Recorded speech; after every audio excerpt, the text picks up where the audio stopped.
Once again, several crashes to start the drive home. We've got 40 westbound near the Cheatham-Williamson County line. There's some police activity there, too. Woodbine, a crash on the left shoulder, 440 eastbound at Nolensville Pike. Accident at 65 northbound near Vietnam Veterans Boulevard. In Franklin, a vehicle fire, the right lane blocked, 65 southbound, just south of 840. And then a crash 24 eastbound at Murfreesboro Pike. I'm Ken Weaver.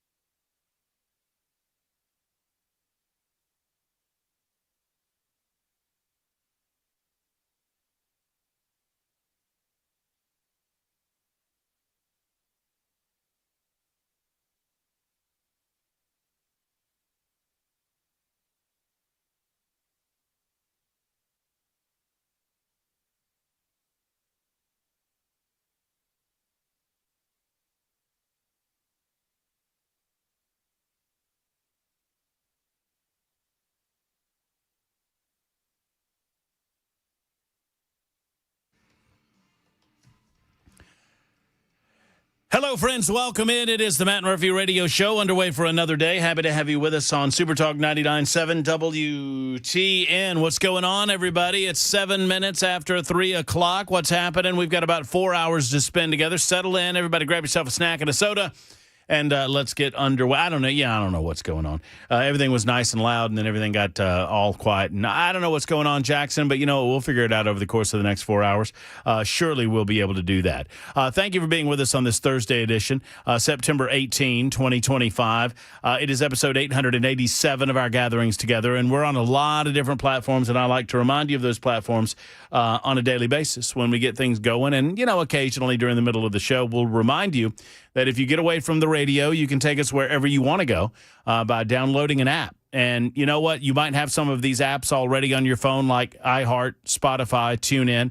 We're on all of those places. Really any place that music or news or information is gathered and disseminated in an audio format, we're there. We have our own app, Super Talk 99.7 WTN. You can join us there, or you can find us on the Talk Television side of things. For you masochists in the listening audience that want to watch a radio show happen, and actually, I used to say that often because that's what went on, but now we're kind of developing a little bit of a television format too, because when we play audio, we try to share the videos with you on Super Talk Television. Super Talk TV is found on YouTube, Facebook, Twitter, Twitch, Rumble. YouTube, Facebook, Twitter, Twitch, Rumble. And you can join us there. Like, subscribe, give us the old thumbs up, whatever you do to show your appreciation or disapproval, frankly. One way or the other, just don't call us late for dinner. We've got lots to talk about today on episode 887, and we're going to start, before I get I don't have a lot of my programs up and running just yet, but I'll get them there. But as we start, I'm going to start with the way that we finished the show yesterday, and that is with Jimmy Kimmel.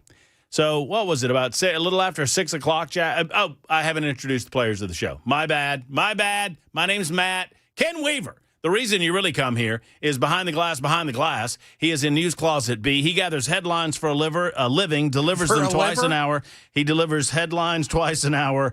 He is paid in liver.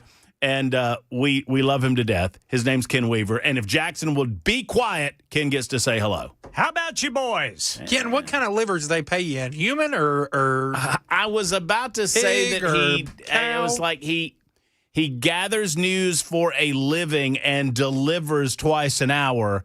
And I mooshed all that up together, and I said liver. And, of course, Jackson's not going to let that go. Hello. I'd put some hot chicken seasoning on some chicken livers and eat them up with some onions. I like liver. Yeah, my mom, whenever we'd go out and eat sometimes, she would just order a plate of chicken livers and a cup of coffee. I love liver. I love the chicken livers. We used to get chicken livers at Kent's Drive-In, Ken. Yes, sir. In Thompson, Georgia, THOMSON. No P in Thompson. Kent's Drive-In. Get yourself a chicken liver plate. Oh, yes, sir. Was this before or after the sock hop?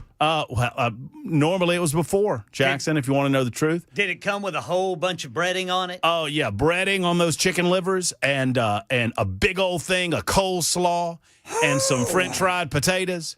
Dip it off in some ranch. Oh, my goodness gracious. What are you talking about? They also had gizzards. Yeah, I like gizzards. I like gizzards, too. Gizzards are a little chewy. Yeah. A little chewier than the livers, but I like them. I like it all. And cheap. Yeah. I would not waste a chicken. I mean, you know, I'm not going to eat its feet or its feathers or its beak or its head. But the rest of the chicken, outside of a few other things, I'll tear a chicken up. Oh, man. What about woodpeckers? I like some yard bird. I'm not going to eat a woodpecker. They're not thick enough. But he'll hit one in the head with a brick. I will. So young Jackson is already, getting saucy behind the glass at 3:11 this afternoon. How you doing, Jackson? It's actually 3:10 and 30 seconds. I got 3:11 on my official clock, so I don't know what to tell you. Makes sense why you're always late. Maybe so. See there? Saucy and sassy. Is that what we're doing today? I'm feeling sassy. You know what? You know what this is, Ken? It's Sassy Jack. Number one, I gave away his cookies that he left in the WTN green room, so I gave them to Ken Weir. I said, well, if Jackson doesn't want these cookies, Ken can have them. And number two, I asked him if he was okay. You want to tell everybody why you're in a mood? I'm just a little sleepy today. You're not getting the sleep that you're accustomed to. The dog is, my parents are out of town, so the dog sleeps with me, and he's been up my butt. Can't sleep. Little princess. It's hot. Princess can't sleep with the pee in the bed. I don't know how this 15-pound dog generates the level of heat it does. Dogs are hot, man. What kind of little dog is it? Cocker Spaniel Poodle mix, I Little believe. Cocker Spaniel. Yeah, It's like a furnace, Ken. they got hot fur. You should. What's the little angel's name? Dano. You should tell Dano to get down on the floor. See how that works. The bed is more his than mine. And I'm adding my sister's dog this evening, Milo. So it's going to be worse tomorrow? Yes. Okay. Well, we just want to know what we're dealing with. So y'all be nice to Jackson when you call in, 615-737-9986.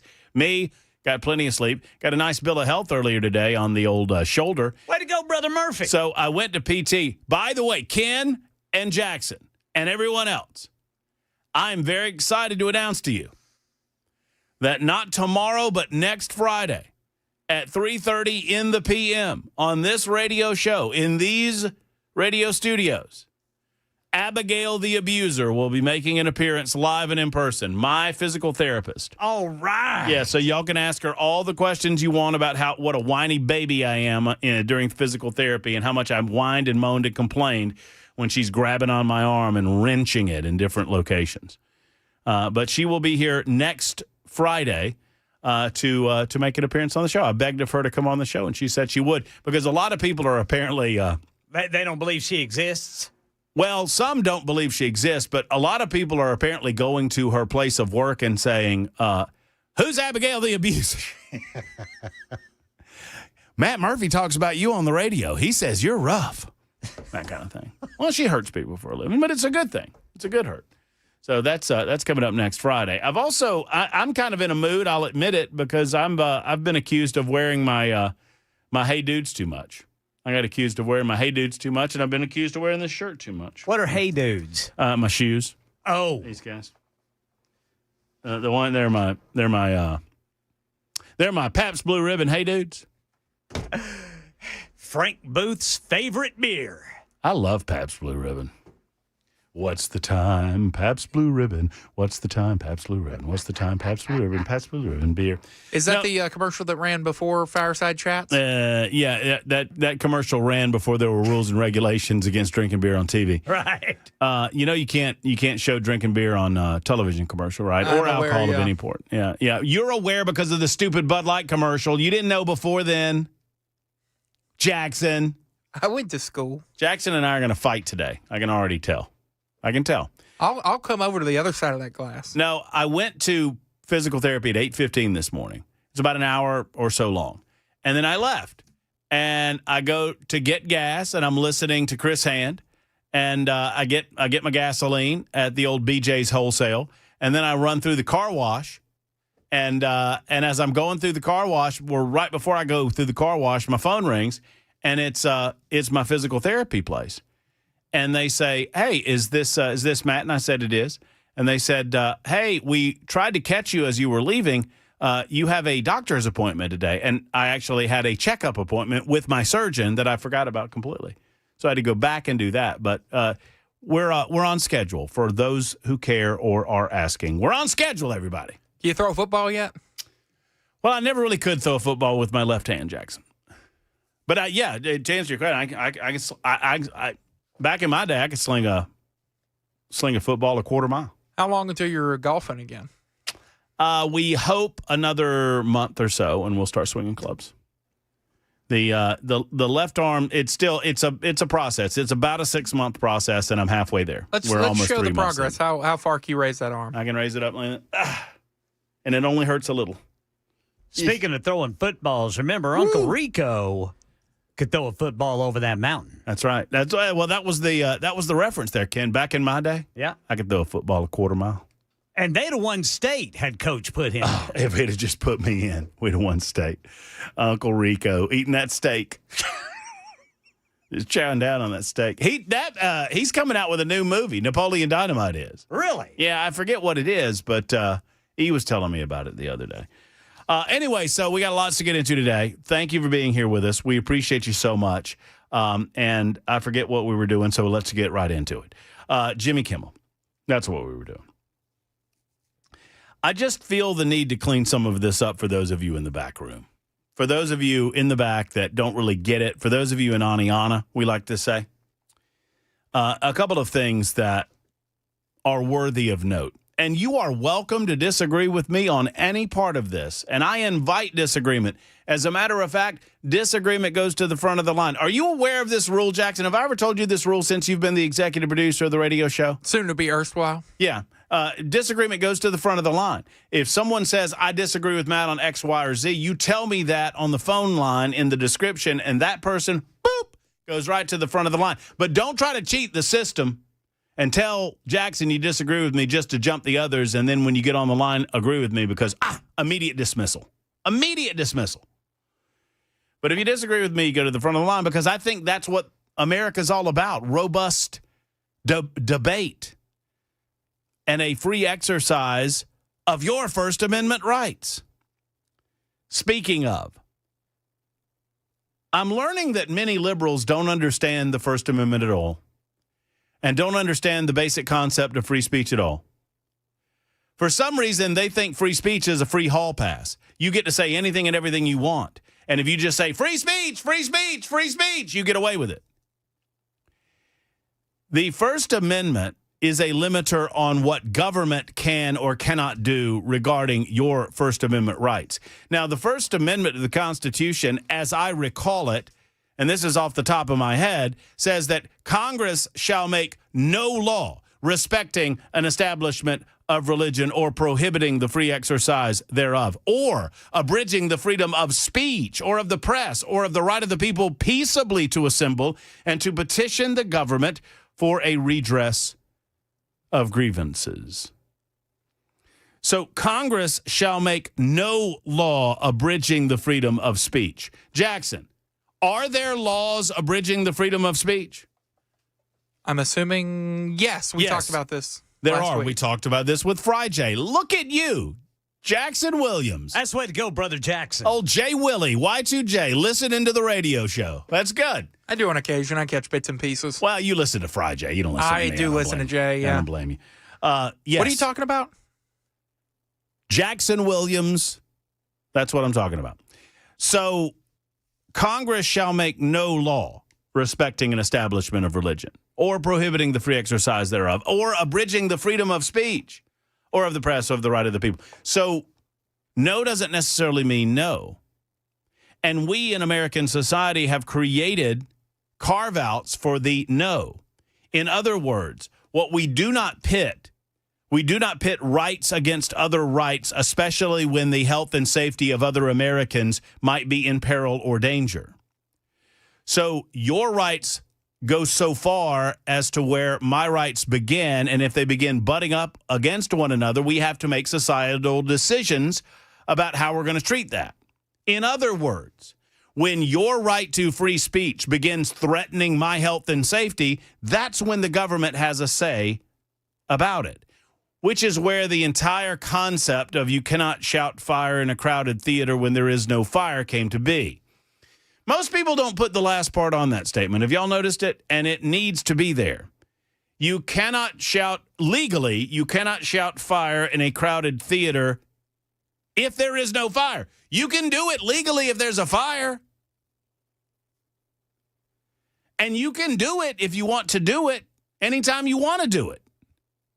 But if there is no fire and you create a panic and people, well, one way or the other, if people are harmed or even if they're not harmed, there might be a possible penalty against you for creating a panic, inciting a riot.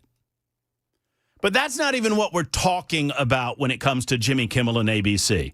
We'll get into that in just a moment. I'll try to put on an explainer for some of you. I would love to hear from you. 615-737-9986, 615-737-9986. Antifa is a terrorist organization, and it will be treated as a terrorist organization. We'll talk about that. Apparently, Governor Bill Lee has been working with Donald Trump all along, these many weeks and perhaps even months with regard to Memphis, Tennessee. We'll discuss that. The GOP is going to have a midterm convention. We'll talk about that. Erica Kirk, as expected, has been named the CEO of Turning Point USA. Speaking of Turning Point USA, I believe that we might have a few chapters of Turning Point USA, or at least representatives of said same, at an event that we've got planned for September 30th. That would be the last day. 30 days have September, April, June, and November. The last day of this month in Hot Springs and Murfreesboro. All of this to come on the Matt Murphy Show on Super Talk 99.7 WTN.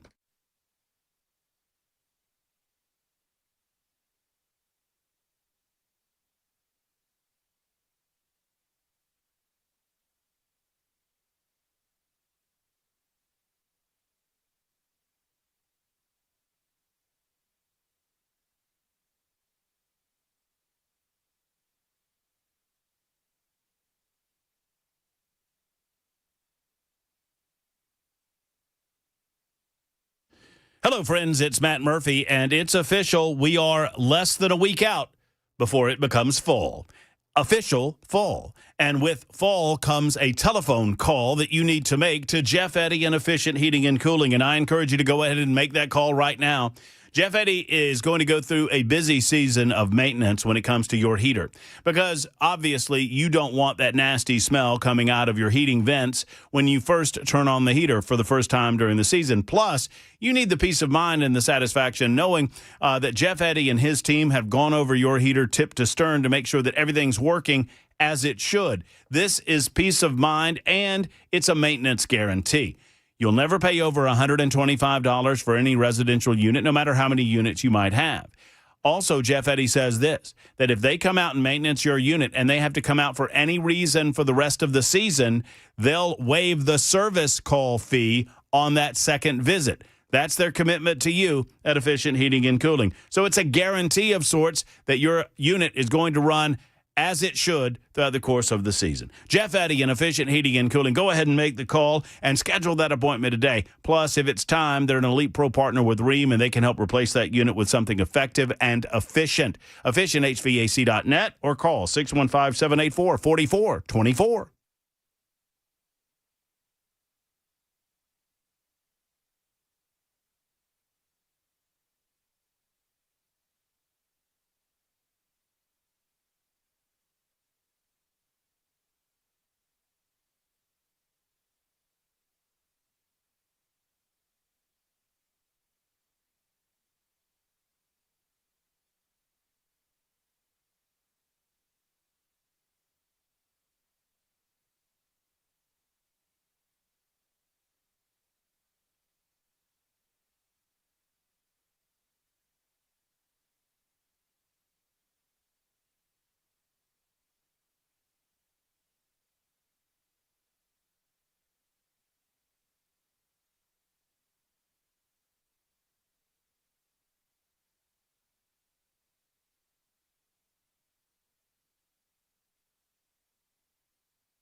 A woman tells Channel 4 she encountered a woman on Saturday covered in blood who claims she and her kids were attacked. Details coming up at 3:30 on Super Talk 99.7 WTN.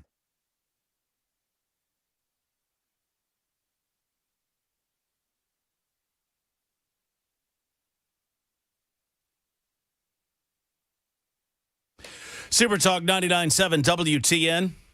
Hey there, Matt Murphy and you. We got Jackson behind the glass. We got Ken Weaver with us as well. Debbie Matthews, our good friend of the show, is going to stop by in the 4 o'clock hour, talk to us about a couple of things going on in Columbia, Tennessee. I will ask her how Mike Wolf is doing if she knows. Mike Wolf and girlfriend, we mentioned that. You know, American Pickers, Mike Wolf, got into a horrible accident, automobile accident in Columbia. I don't know if Debbie knows a lot about that, but we'll find out together coming up in the 4 o'clock hour. Your telephone calls all afternoon long, 615-737-9986. I love hearing from you. Thank you for giving us a call. Thank you for making us a part of your day. 5525 wants to know what's going on with Candace Owens. Candace Owens remains crazy. That's what's going on with Candace Owens. I am not a fan. And I understand if y'all are, and I hope that you can be a fan of. I mean, if you're a fan of Candace's and you're a fan of mine, I hope you can be a fan of both of us, but I'm not going to be a fan of hers, and I doubt that she's a fan of mine. I think Candace Owens is chasing clout and putting herself in front of a tragic situation, and she's been begged not to do so, but she continues to do so by making things up, my opinion. Trying to somehow blame Benjamin Netanyahu and Israel on the death of Charlie Kirk is the height of absurdity, and it's unfortunate, but be that as it may. 7568 says that was some good bumper music, Jackson. How about that? That's the way to go, Brother Jackson. There you go, Jackson. Thanks, bud. That's what I'm talking about, Jackson. Woo! I need Jackson to have a little more energy. Woo!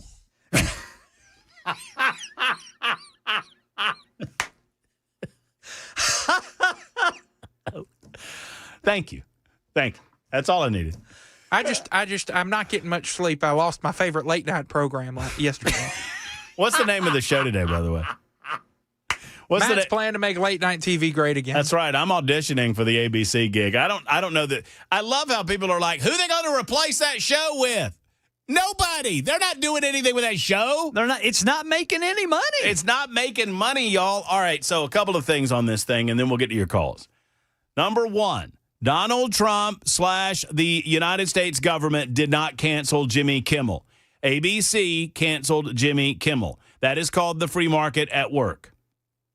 Number two, ABC was probably looking for an excuse to do this anyway. I suppose that Jimmy Kimmel, considering that he was in third place in the late night ratings, I suppose that Jimmy Kimmel was losing similar money to Stephen Colbert. Now, we know, and I don't know this for a fact about ABC or the Jimmy Kimmel show, but we do know that with Stephen Colbert, he had a 1-hour nightly television show Monday through Friday, 1 hour a night that employed 200 people. 200 people. I am told that the price tag annually on that show was somewhere in the neighborhood of $160 million. And that it was losing somewhere in the neighborhood of $50 to $60 million over the last several years. Well, if those numbers are anywhere close for Jimmy Kimmel and ABC, of course they're looking for a reason to cancel this thing. I'll get to some of the other points in a moment, and we'll get to your telephone calls as well. It is time for the news on Super Talk 99.7 WTN.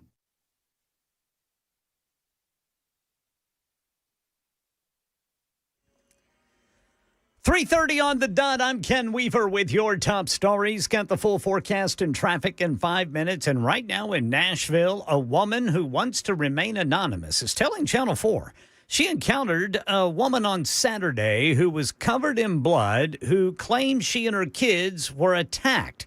But the witness says they didn't speak English and it was difficult to understand what was going on until the father explained. We got to get a translator. So I got my phone out, put it on the translator, and that's when he told me that a woman and a man snatched up their little boy, had the little boy, and the mother fought back to get the little boy back and got run over by the car. It was at Extra Space Storage on Antioch Pike. Police say the mother and children are doing okay, and they're still investigating to see if it was an actual attempted abduction.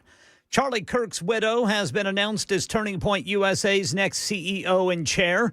This was Erica Kirk on Friday, addressing the nation 2 days after his assassination. My heart is with every one of my husband's employees who lost a friend and a mentor. Turning Point USA releasing a statement reading, "May God bless Erica and the Kirk family and the entire team at Turning Point USA." President Trump saying he's designating Antifa a major terrorist organization. In a social media post, he calls Antifa a, quote, sick, dangerous, radical left disaster, and says he's recommending those funding them be thoroughly investigated. And Hyundai is recalling over 500,000 SUVs. Here's ABC's Alex Stone. Over 568,000 2020 to 2025 Hyundai Palisade SUV models are being recalled because of seatbelt buckles might fail to latch properly. According to the National Highway Traffic Safety Administration, the defect increases the risk of an injury if the occupant is not actually buckled in but believes that they are seatbelted in. The recall covers buckles in the driver's seat, passenger seat, and second row window seat. Owners might notice a lighter than normal click when fastening their seatbelts. Dealers will replace the seatbelt assemblies for free. Alex Stone, ABC News. That's the latest news. Traffic and weather next. I'm Ken Weaver, WTN News.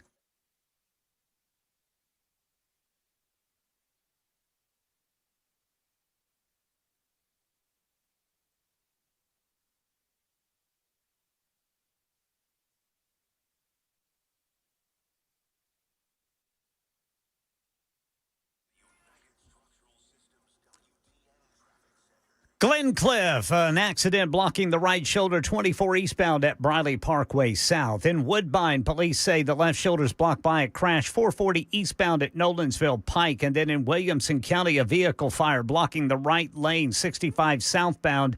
That is just going to be south of 840. In Antioch, a crash on the right shoulder 24 eastbound at Harding Place. I'm Ken Weaver.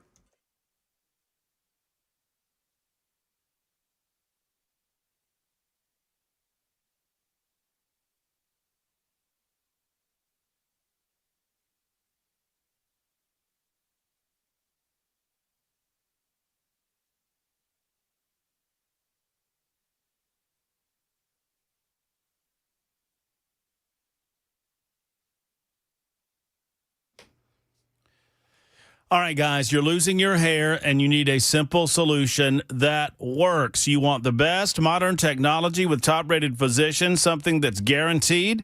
Guys, you need advanced hair restoration. They've completely redefined hair restoration from the experience itself to their unmatched results. If you have a receding hairline or a bald spot or thinning hair, guys, you don't have to live with that. You can do something about it. Addressing them all with Advanced Hair's simple one-day treatment is possible in a calm and relaxed environment with the most experienced professionals in the market today. Advanced Hair has performed tens of thousands of these breakthrough treatments. And get this, your own natural hair begins to regrow the very next day. No one in Nashville can offer anything like this. It's the Advanced FUE, which is found at Advanced Hair, and I recommend their team. It starts with your free consultation. Call 629-348-HAIR, 629-348-HAIR. If you qualify, you'll get $250 off and 250 free hair grafts.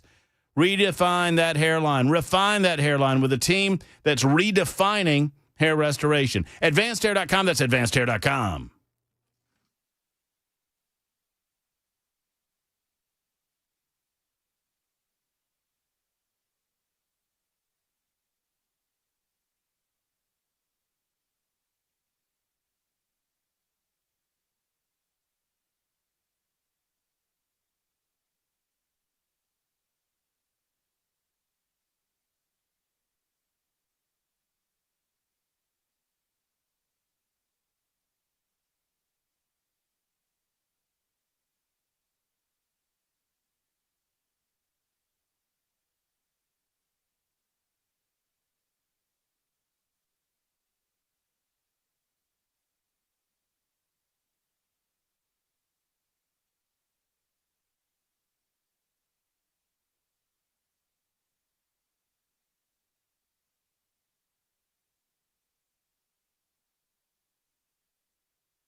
Hey, friends, Matt Murphy for Stoltz Co. So you're thinking about building on your property, and you don't know how you're going to do it, and you don't know who you're going to do it with. May I recommend that you contact Stoltz Co.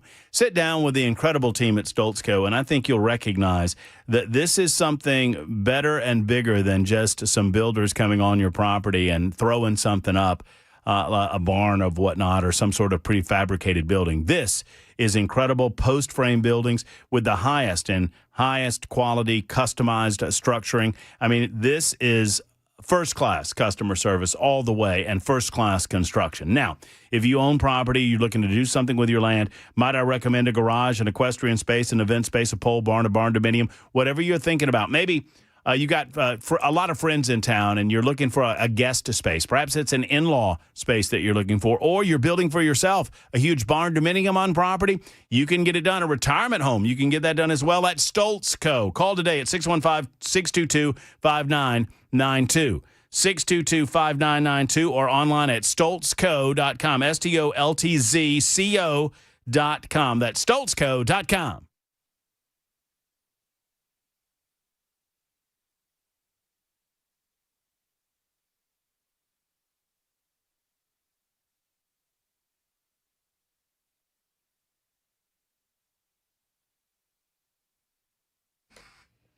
All right, Super Talk 99.7, WTN, 38 minutes after the hour. Hello, friends.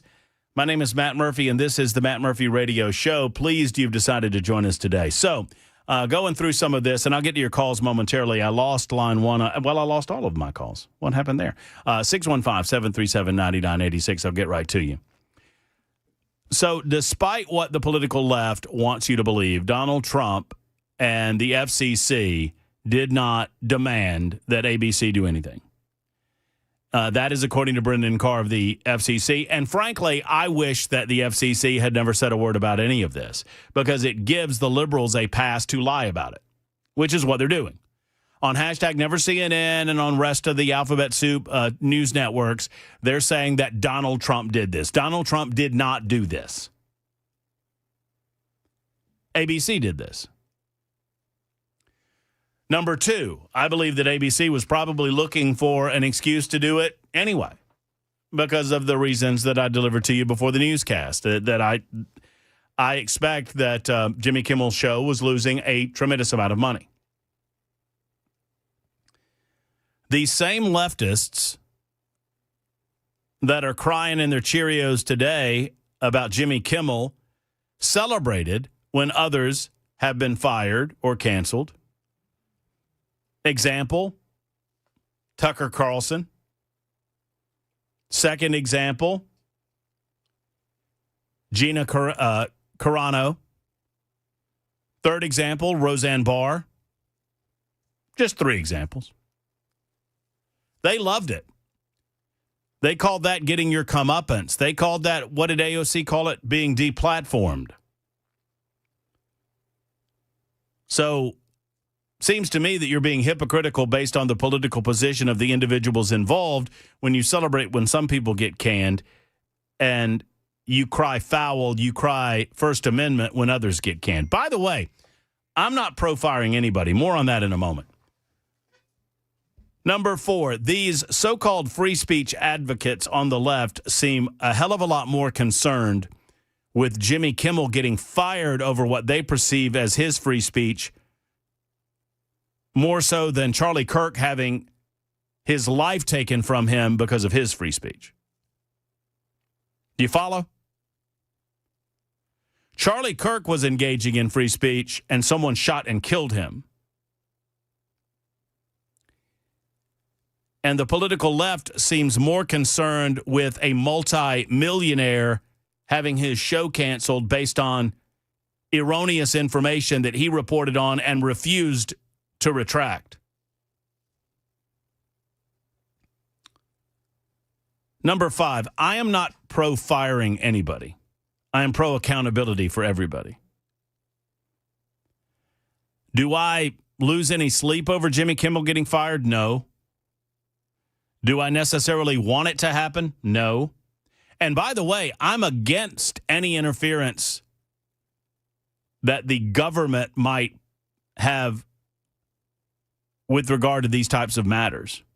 I think the free market will handle it, and it's exactly what we have been told happened in this case as well. But that leads me to the sixth point. Jimmy Kimmel was not making jokes, as many of you have heard from the leftist media today. Jimmy Kimmel was just making jokes, and they're firing him for making jokes. So they stack half-truth upon lie, upon mistruth, upon, right? So they say the Trump administration did this. No, they didn't. That there was pressure from the FCC. No, there wasn't. I mean, there were statements. I mean, the FCC, Brendan Carr was clear that he was willing to look into some of this to see whether or not it violated some of the FCC regulations that govern broadcast television as they govern broadcast radio, like this radio station exactly. Jimmy Kimmel intentionally lied to America and refused to clean it up. He refused to clean it up. I don't know, and Jackson, you might be able to fact check this. I don't know if Jimmy Kimmel was on Tuesday night or not. But he was on Monday night. And he said what he said Monday night.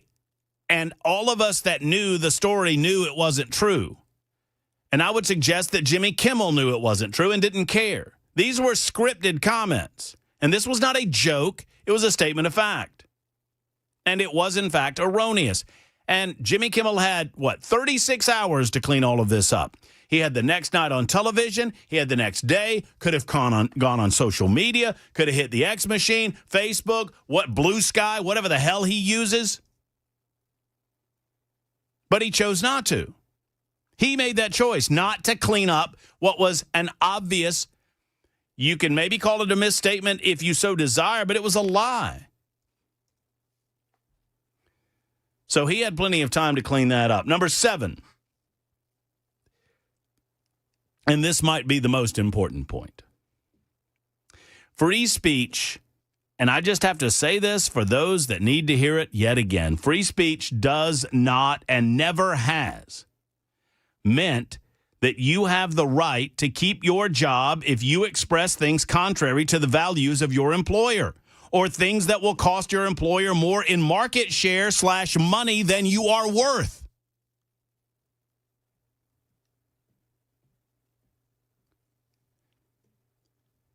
The idea of freedom of speech, the idea of the restriction on government to prevent you from speaking out against government or offering an opinion, that is a restriction on government, not on a private employer.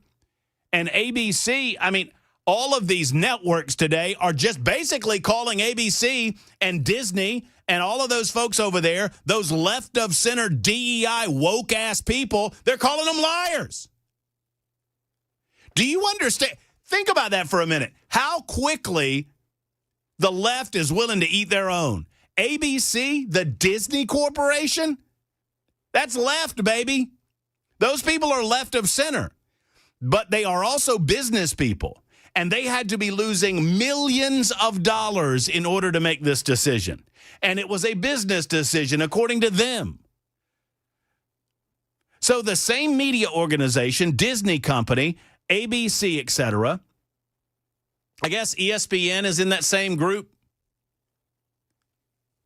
These woke people made a decision, and now all of their buddies on the political left, the hashtag Never See It Ends, all of these other entertainment folks out in Hollywood, they're just immediately calling them liars. Now, that's left-on-left violence. They'll have to work that out. But it is fascinating to me how quickly they'll eat their own when it behooves them, because that's what they're doing. Because ABC came out and said this is a business decision and that we've decided on our own to indefinitely suspend Jimmy Kimmel, and immediately politicians and the rest of the Donald Trump did it. Donald Trump did it. Donald Trump did it. ABC's like, no, he didn't. Yes, he did. We know he really did.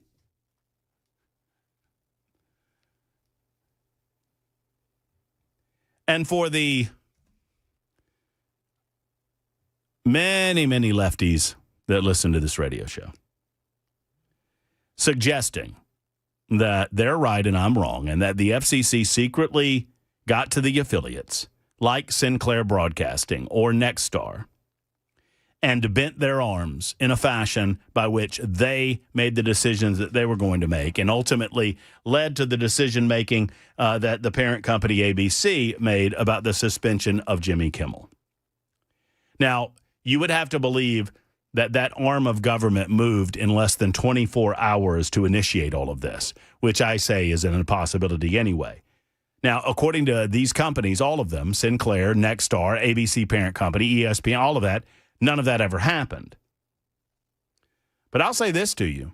If that bothers you, I've got a solution that I think we can all agree on. I'm perfectly willing to dissolve the FCC entirely. How about that?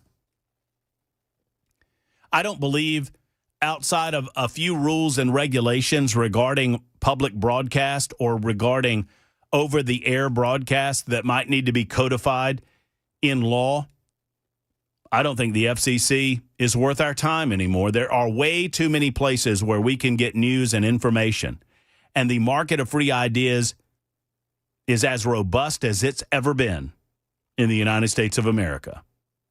I don't believe that we need the Federal Communications Commission anymore. So for those of you that are really frustrated, let's get together and let's just dissolve it. And let's allow free market forces to work all of this out. And if there's any dispute, you can settle that dispute in civil court, right? We don't need the FCC to settle these disputes. Those disputes can go to civil court and we can resolve them there. Sign me up. I'm a less government guy. More free markets, less government. Thank you for your attention to this matter. I've said my piece. What say you? 615-737-9986. 615-737-9986. Would love to hear your thoughts on it. It is 349. Super Talk 99.7 WTN.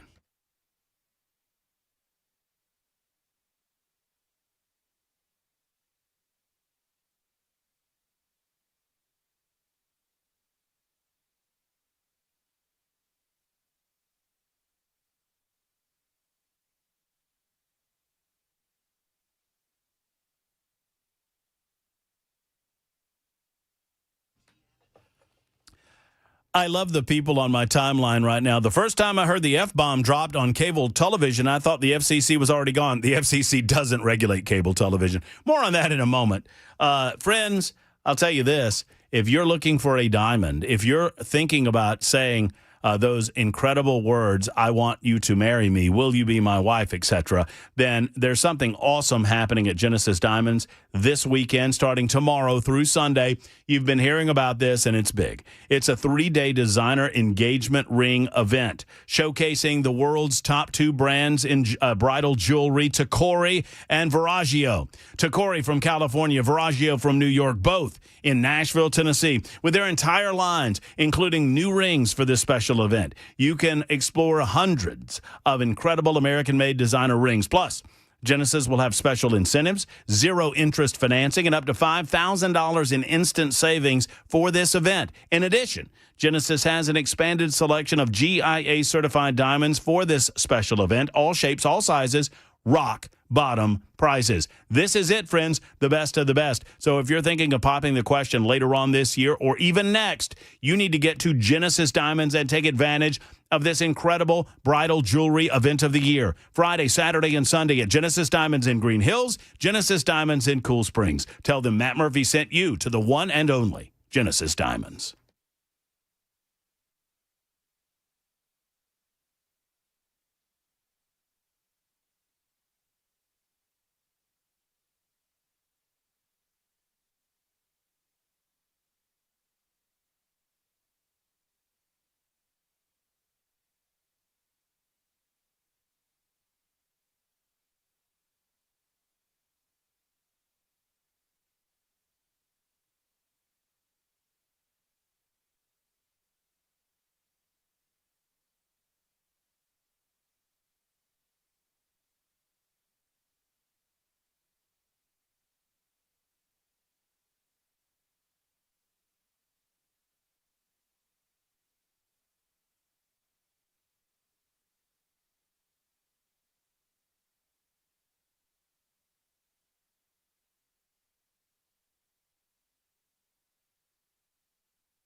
Metro Police say they're investigating to determine if an actual attempted kidnapping happened on Saturday. We'll tell you about it at 4 on Super Talk 99.7 WTN. Oh, I heard that story, by the way, regarding Nashville, Tennessee and MS-13. I think we've been talking about that story in the newsroom on Super Talk 99.7 WTN. Has Freddie, because it was California, Florida, Oklahoma, and Tennessee. Yep. Has Freddie O'Connell come out and said that rounding up those MS-13 gangs are making our city less safe? I have not seen that, Brother Murphy. Huh. That's interesting because, when ICE was in town with the THP, he said that was making the city less safe. Yeah. And so I wonder if he believes that rounding up gang members like MS-13, that's making the city less safe. I don't know. Maybe Freddie's getting a press conference together right now. Talk to us about that. Perhaps so. All right, ask and receive, 615-737-9986. Once again, you either believe the lie or you believe ABC. You either believe the lie or you believe ABC. Everything the media is talking about right now regarding Jimmy Kimmel rests on the lie that Donald Trump got him fired.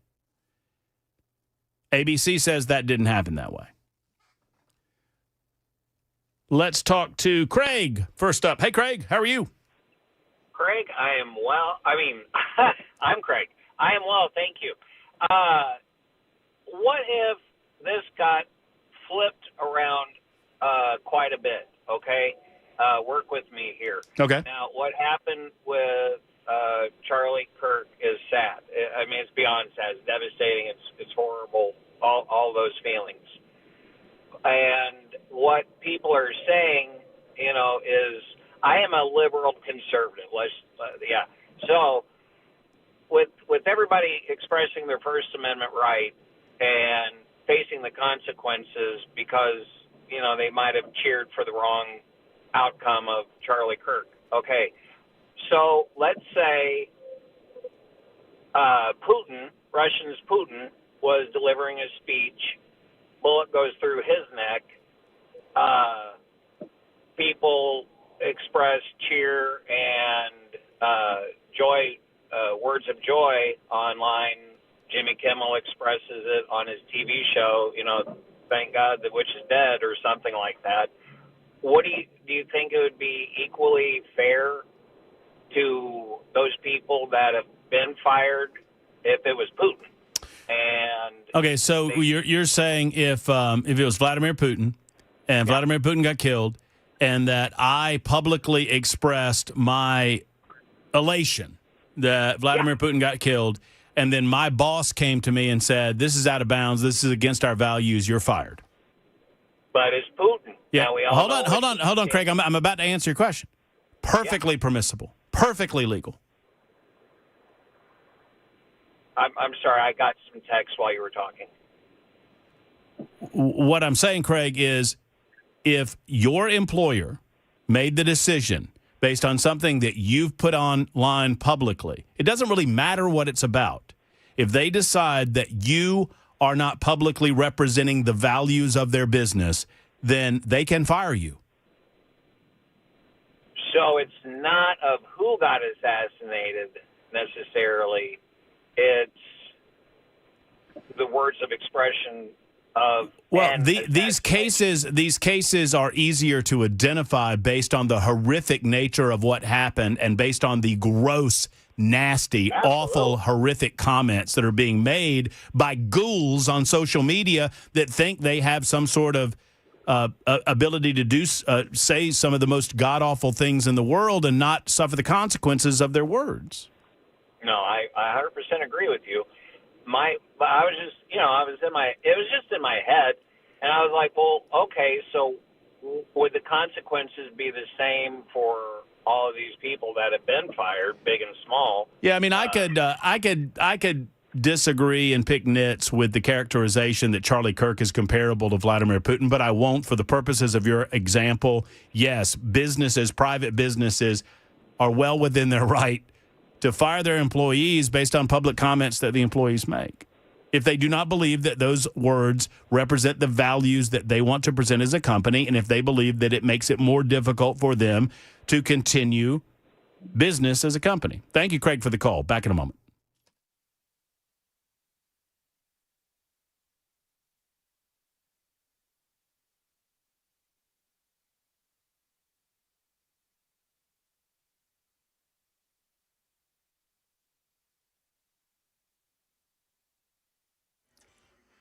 I'm Ken Weaver with your top stories. Full forecast and traffic in 5 minutes. And right now in Nashville, Metro Police investigating to determine if an actual attempted kidnapping happened on Saturday. Channel 4's Amber Giant spoke to a woman who does not want to be identified, who claims to have encountered a bloodied woman. She tells us she was stopping at her storage unit at Extra Space Storage on Antioch Pike when she overheard an alarming commotion nearby. As she walked towards the sounds of loud screaming, that's when she says she found a mother crying hysterically, saying that someone was trying to abduct her kids. Part of the interaction was caught on camera. Police say the video shows the woman attempting to stop the motorized gate at the storage facility to keep the suspects from getting away. She then jumps in front of the car to stop them and is hit as the car flees the area. And the witness says the family doesn't speak English, so it was difficult to understand what was happening until she used her translation app, and the father explained what was happening. Meanwhile, Metro Police say the woman and her kids are doing okay. York County, Pennsylvania District Attorney Tim Barker says those 3 police officers were killed yesterday by a man who was wanted for stalking an ex-girlfriend. He says 24-year-old Matthew James Ruth hid at his ex-girlfriend's home and ambushed officers who came to arrest him. ABC's Mola Lingay has more. According to authorities, this was not a long relationship that his ex-girlfriend and he had not apparently dated for very long, but they were involved, and that he, according to the ex-girlfriend, had sort of stalked and prowled around the house, and that there were several incidents leading up to the shootout with police that had made her uncomfortable, things that she had wanted to report before, including her pickup truck that had been set on fire. Now police say they ultimately shot and killed Ruth, but of course not before he was able to shoot 5 officers, injuring 2 and killing those 3. Right now in our nation's capital, Democratic California Congressman Ro Khanna during a House oversight hearing claiming the FCC chair pressured ABC to cancel Jimmy Kimmel Live over Kimmel's comments about Charlie Kirk's assassination. I'm introducing a motion to subpoena Brendan Carr, to bring him in front of this committee, to stop the intimidation of private businesses and to stand up for the First Amendment. Khanna's motion was tabled on a vote of 24-21. Carr did call for Kimmel's suspension, but it was ABC's decision after 2 of its biggest affiliate groups, Nexstar and Sinclair, had said they would preempt Kimmel's show, and this after Kimmel lost nearly 500,000 viewers since September, falling to 3rd in the ratings behind NBC's Tonight Show with Jimmy Fallon. That's the latest news. Traffic and weather next. I'm Ken Weaver, WTN News.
Rolling Mill Hill, we got a crash here in Nashville, 24 downtown westbound, just past the I-40 East split. Also in South Nashville, a stalled vehicle on the left shoulder, 24 eastbound at Murfreesboro Pike. Then in Smyrna, got an overturned vehicle that's blocking the left lane, 24 westbound, right before Almaville Road. In Madison, got an overturned vehicle on the shoulder, off-ramp partially blocked, 65 southbound to Briley Parkway, Ellington Parkway, exit 90AB. In Murfreesboro, we got a crash, highway patrol on the scene, 24 westbound after I-840. And then back here in Nashville, a crash 24 westbound at Murfreesboro Pike. In Hillwood, a crash 40 westbound before Charlotte Pike. I'm Ken Weaver.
Super Talk 99.7 WTN. Hello, friends. It's Matt Murphy. This is hour number 2 of the Matt Murphy Radio Show. It's 4:09. We're going to continue taking your telephone calls. I was not trying to rush Craig. We were simply up against the top of the hour. Craig, I appreciate your call, even though I might disagree with certain characterizations within it. If you listen to Craig's call and are inspired to respond, please, by all means, 615-737-9986. We'll get back to calls coming up in just a couple of moments. Also, Super Text line is up and running at 615-737-9986. Also up and running, Talk Television, YouTube, Facebook, Twitter, Twitch, and Rumble. We appreciate you joining us on Talk TV. If you do so, give us the old thumbs up, the like, the subscribe, whatever you do to voice or signify approval or disapproval, like I said last hour, for that matter. We don't mind. Just let us know how we're doing, and we appreciate all of that. We also appreciate our next guest. I'm going to introduce her. We'll have a couple of moments of conversation, and then we'll reopen the phone line. She is Debbie Matthews. She's not a stranger to conversation on radio, as she does it on the regular in Columbia, Tennessee. She's a good friend of our show, a good friend of ours, and she joins us to talk about all things Charlie Kirk and all things American politics these days. Hey, Debbie. Hello, precious friend. I'm so glad to be here. I'm glad to have you. You need the female perspective on all this. Do I? Well, I think it's good to have it because, I don't know. I mean, my soul is flip-flopping. Yeah. Because I'm angry and I'm really sad. Yeah. I'm really sad. Yeah. And did y'all talk about that Erica is pregnant? What? Yeah, I wanted to read this. This was posted a couple of days, so maybe this is...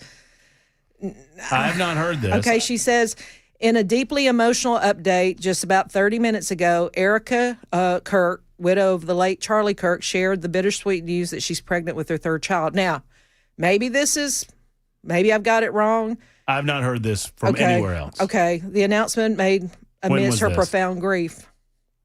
This is... You got to be careful. I know. So you much never garbage. know. But I was like, wow, okay. Well, I've gotten this announcement Okay. that the Erica Kirk announcement from Turning Point USA was in Ecclesiastes. King Solomon wrote that mankind is to be tested by God. Today we are facing such a test. Yet we also know that God has prepared us with everything we need to overcome this ordeal. It was the honor of our lives to serve as board members at Charlie's side. Charlie prepared us all for a moment like this one. He worked tirelessly to ensure Turning Point USA was built to survive even the greatest tests. And now it is our great pride to announce Erica Kirk as the new CEO and chair of the board for Turning Point USA. All of us at Turning Point USA have a special role in carrying Charlie Kirk's mantle and completing his vision of bringing us all closer to our Lord and fostering a prosperous country for generations to come. As Charlie always said, we have a country to save. We will not surrender or kneel before evil. We will carry on. The attempt to destroy Charlie's work will become our chance to make it more powerful and enduring than ever before. May God bless Erica, the Kirk family, the entire team at Turning Point USA.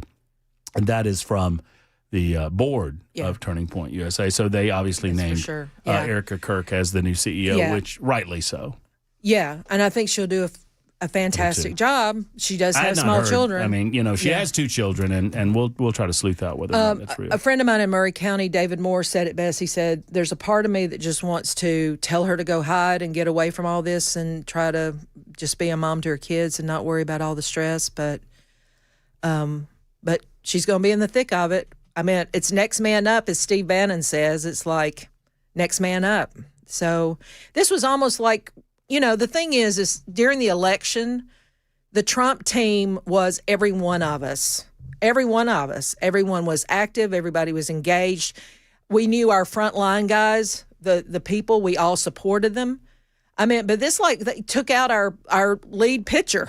It's like somebody at the White Sox shot the pitcher at the Yankees. It's just a funny, awful thing. And just 2 weeks ago, they were mad about jeans, right?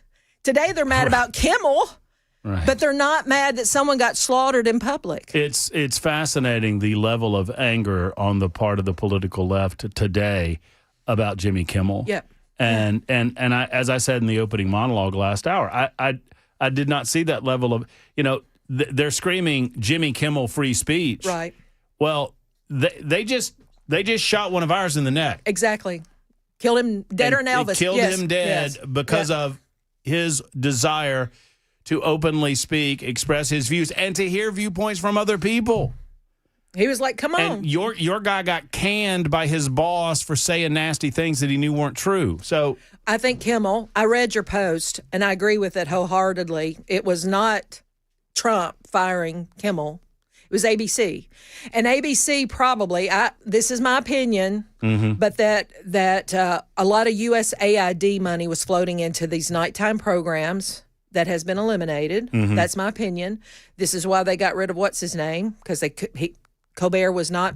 He was not profitable. They're losing money hand over fist. And Kimmel was only bringing in 1 million viewers a night, if that, on network television. And it's like they were looking for a reason, I believe, to get rid of him. But I was out on Kimmel when he said that I deserve to die because I wouldn't get the vaccine. Right. Okay. He has said horrible things about half of this country for many, many years and has been able to skate by. Well, and that if Jimmy Kimmel or Stephen Colbert want to go on some of these left of center networks, right, and do a political show, I mean that's one thing, right? But and I guess they can do their nighttime television show the way that they want to do it. But I don't know what they would expect when you're on nighttime TV, where people are coming for a little levity, a little comedy, maybe some entertainment, maybe listen to one of these stupid movie stars or whatever. And you tell half of the potential audience from the jump, you're not invited here. And then you don't understand why you get canceled? Yeah, no. I mean, I'm personally of the agreement that this was paid propaganda with these guys at night, paid and purposeful. This was their whole deal. And now they'll be gone. USAID paid $4 million to Time Magazine to make Zelensky Man of the Year. All this money that's gone to all these media sources to drum up all of these things all over the place. It's just, So I guess this is temporary. They're not for sure have fired him, right? It's just. Well, they're saying that they've indefinitely suspended him. I think they're working through legal. And I don't think Jimmy Kimmel's coming back. And I think ABC. To me, this is consistent. If you're going to fire Roseanne Barr, who has a gazillion viewers on her new show, and you fire her for something she said on Twitter at the time, then you should fire Jimmy Kimmel. You should have done it years ago. So. Well, and what part of, and it's just kind of an aside, and I said this last hour too, that I find it interesting that these supporters of ABC that are a part of the groupthink that ABC and their parent company Disney, along with ESPN and all these other woke agencies from the Disney Corporation, they're now essentially calling ABC liars. Right. Because ABC came out and said, we decided to suspend Jimmy Kimmel. We have suspended him indefinitely based on our affiliate stations making their decisions. This is the best for our company. And today, on every leftist network, they're saying that Trump did it. Right. Well, ABC says Trump didn't do it. Right. So you're calling one of your own big. Well, that's leftist on leftist. Right. Whatever. Well, they have to deflect and defer and make a story out of it. Right. It has to all be a story. And I'm on Three Dudes with a View, which is a talk show at 8:00 in the morning out of Columbia. It's a small town radio station, but it reaches pretty far. Nothing like WTN, but we have 3 or 4 conservatives and 1 or 2 liberals on, right? And so last week when this happened to Charlie, there was a conversation with us at the desk, and the conversation was, hey, Delk, have you ever had a death threat? And he said, yes. We asked Clayton, the other conservative, have you had a death threat? Hey, Debbie, you're a conservative on here. Have you had a death threat? And it's like, yeah. All the conservatives on this show, we've all had death threats. When we asked the liberal, hey, Jim, have you had a death threat? No. And so it's like, okay, we know which way these are coming, Yeah, no, it's, I mean, I don't care about the feelings of the political left about Jimmy Kimmel getting fired. I just don't. But I do care about your telephone calls, and a lot of you are in here. Debbie's in here for the better part of the hour, 615-737-9986. John's in the borough. Hey, John. Hey, man, how are you? Doing well. Thank you for calling. Good. So what I want to say is everybody needs to realize that this is all smoke and mirrors. They don't care 2 craps about Jimmy Kimmel and everybody else getting fired. All they are doing is trying to deflect the attention away from a transgender-loving leftist that killed Charlie Kirk. They're trying to take the attention off of that and blame us for what they have caused and using Jimmy Kimmel and everybody else to stir up uproar. That's all they're doing. Amen. They need to focus on the fact that they need to quit calling people Hitler and fascists and all this other stuff and stop all the hatred and start being politicians and doing what their constituents want them to do. And that is govern the country, not worry about name calling and slander and everything else. That is what has caused what has happened last week, and it needs to stop. Well, this hasn't been, well, let me say this. I've been watching reruns of The West Wing. Have I talked to you about this? Mm-mm. Okay, I just said I need to look at this television show with current eyes, okay? Well, they had a president that was disabled physically. There was somebody trying to sign his signature without the president's knowledge. They said that was a coup. They talked about all sorts of things. But what was very interesting is consistently through there, this Democratic presidential group of people would call the Republicans within the show fascist over and over and over again in a funny way back then. But it just doesn't register with me that this has been going on so long that they've been using the word fascist against Republicans. There was a guy that wanted school vouchers. That was the subject. And they called him fascist within this. This was like 1998. It's like this has been a long-running game for these guys. So, anyway. I don't think that they could define it.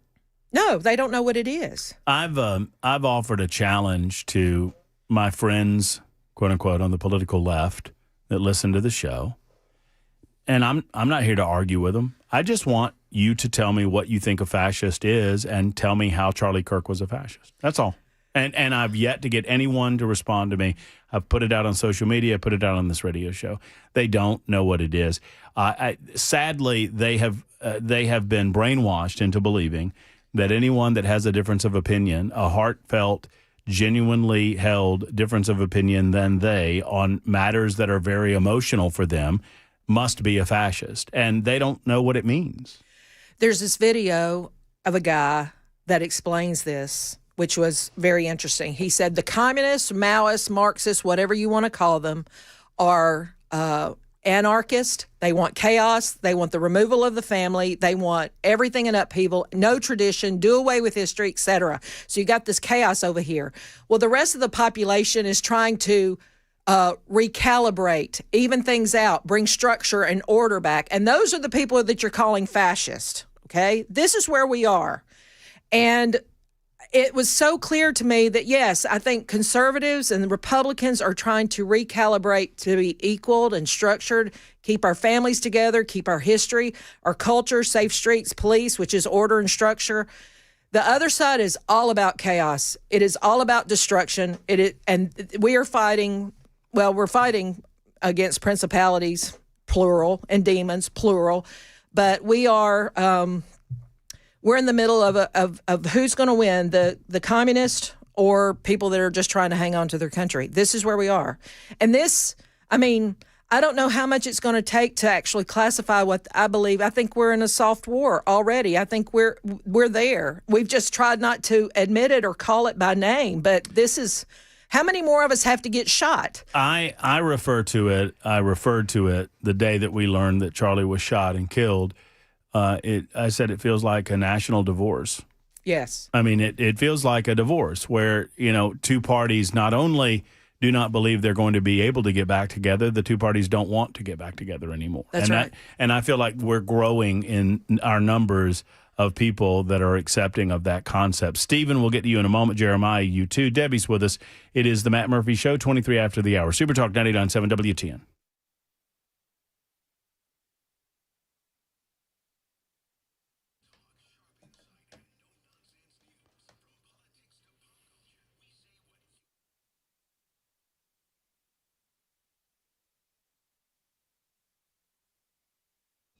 Hey, friends, Matt Murphy for Volunteer Outfitters. It's not, hey, you know what today's not? It isn't Free T-Shirt Tuesday. It's not, but you know what I'm going to do? If somebody goes into Volunteer Outfitters today before the end of the day and says, hey, Murphy said that if I buy something that he'll support my free T-shirt, I'm going to get him to give you a free T-shirt. So Volunteer Outfitters, if you're listening, if somebody comes in before the end of the day and says, hey, it's free T-shirt Thursday, Murphy said so on the radio. You just put that one on me, and I'll pay for it when I get up there. Look, Volunteer, they're good folks. I mean, Tommy and his team are great people. Y'all know that I love these guys at Volunteer Outfitters, and they're great. They've got great gear, right? They've got fabulous stuff for hunting season, fabulous stuff for football season, fabulous stuff for the fall. The seasons change, but Volunteer Outfitters has the same great low prices and the same great top brands like Orca and Drake and Bandit and Huck and all of the rest. Go to Volunteer Outfitters and see for yourself. They are just down the road from those high prices, right? You go to Vietnam Veterans Parkway, get off on New Shackle Island Road, take a left, and you'll see them down on the left. Tell them Murphy sent you to Volunteer Outfitters.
Bridgestone Arena is going to be changing over the next few years. I've got that story and more coming up at 4:30 over on Super Talk 99.7 WTN.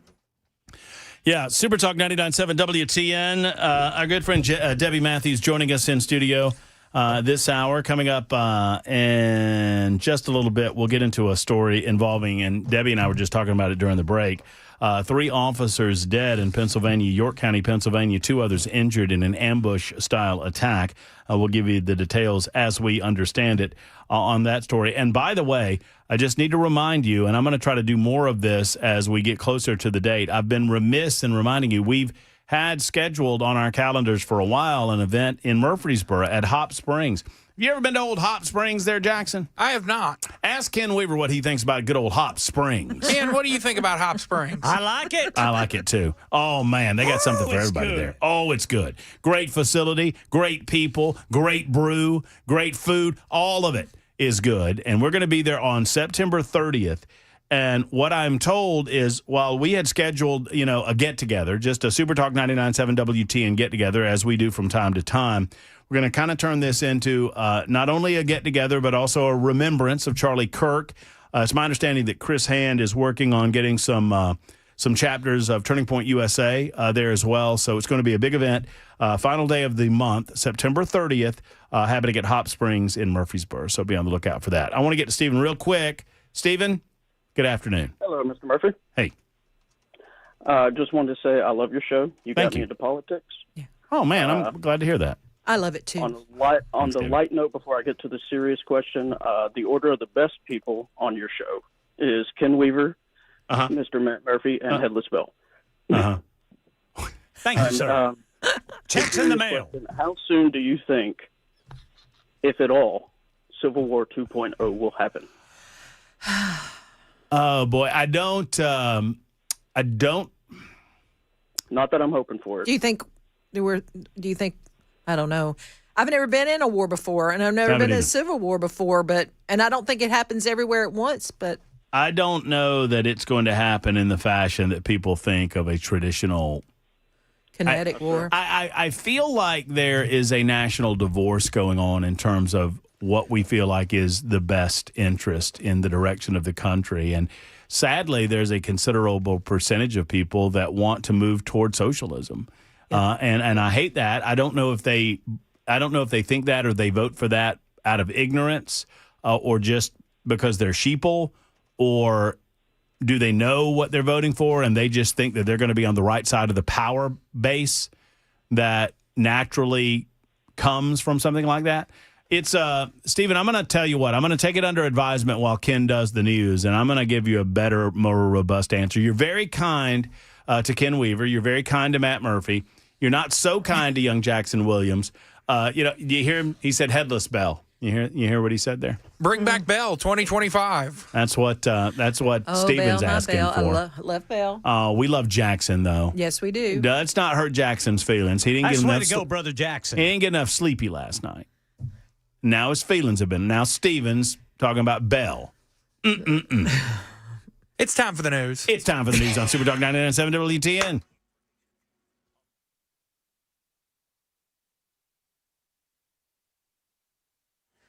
I'm Ken Weaver with your top stories. Got the full forecast and traffic in 5 minutes. Bridgestone Arena will be changing over the next few years. Channel 4's Dryden Quigley reports renderings shown in a Sports Authority meeting reveal a massive expansion, including what they claim will be the largest rooftop bar on Broadway, a new spire, a food hall, and press box. They said they could expect the core changes to be made by 2030, but overall, this will be a 20-year process. For the next few years, Bridgestone says it plans to shut down from after the hockey season in June until September 1st to do different phases of renovations. The core renovation of the venue due to be completed by opening day 2030. York County, Pennsylvania District Attorney Tim Barker says 3 police officers killed yesterday. They were killed by a man who was wanted for stalking an ex-girlfriend. He says 24-year-old Matthew James Ruth hid at his ex-girlfriend's home there in southern Pennsylvania. They ambushed officers who came to arrest him.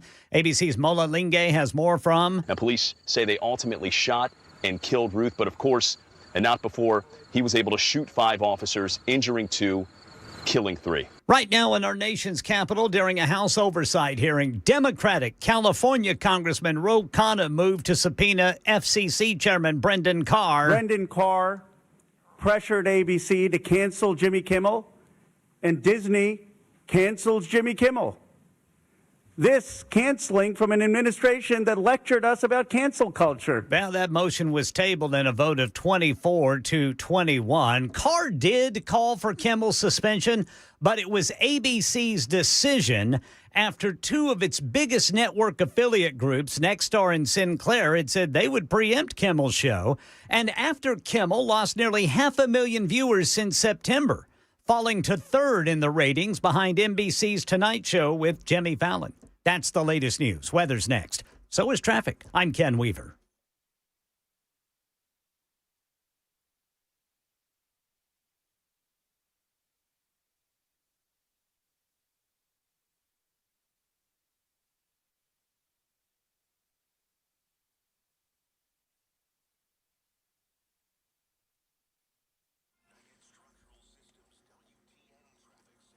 Crash reported 24 downtown going westbound past the 40 split. In the Gulch, got one reported to Bunbury at I-40. Belmont area, 17th Avenue South and Wedgwood Avenue. In Madison, we have the off-ramp partially blocked by an overturned vehicle on the shoulder, 65 southbound off-ramp to Briley Parkway, Ellington Parkway. Murfreesboro, the Highway Patrol says there's a crash 24 westbound after 840. South Nashville, a crash 24 westbound at Murfreesboro Pike. In Hermitage, Lebanon Pike at Andrew Jackson Parkway. And then in Hillwood, a crash I-40 westbound before Charlotte Pike. I'm Ken Weaver.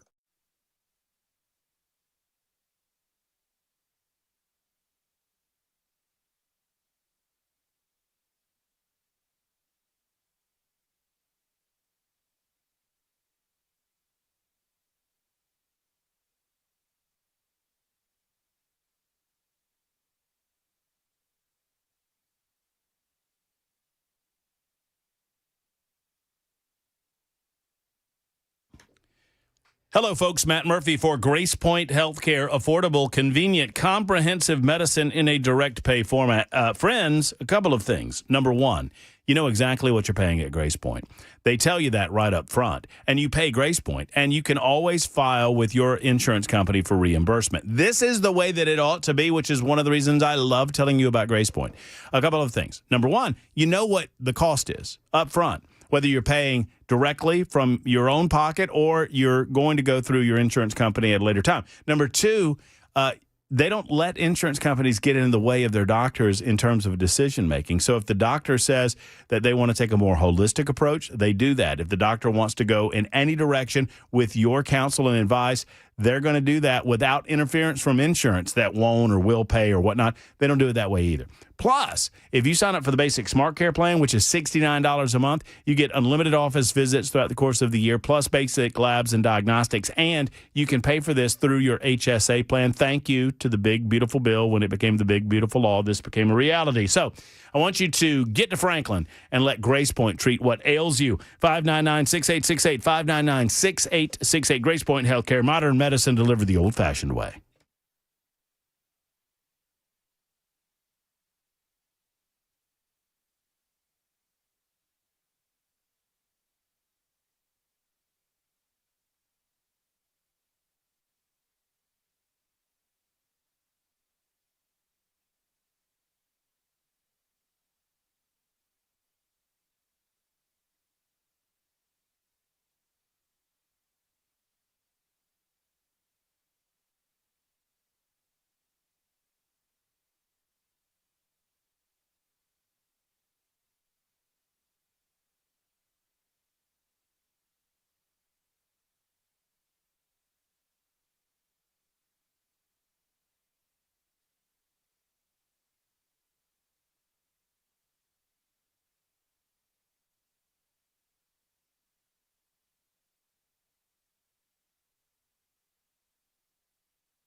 Super Talk 99.7 WTN. Thank you for being around with us as we continue the Matt Murphy Radio Show. 6455. Did you forget about this? Freedom of speech or irresponsible language?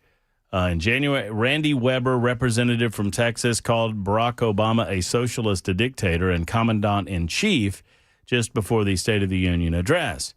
In 2015, Weber also compared Obama to Adolf Hitler in another tweet regarding Obama's absence from a unity march in Paris. He later apologized for this. I don't understand what your point is. 6455. That is, he is free to speak, and you can.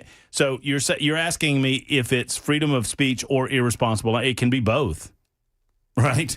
That you are free to speak in a manner of your choosing, and your employers are free to fire you if they so desire. In this case, his employers are the people from Texas. Right.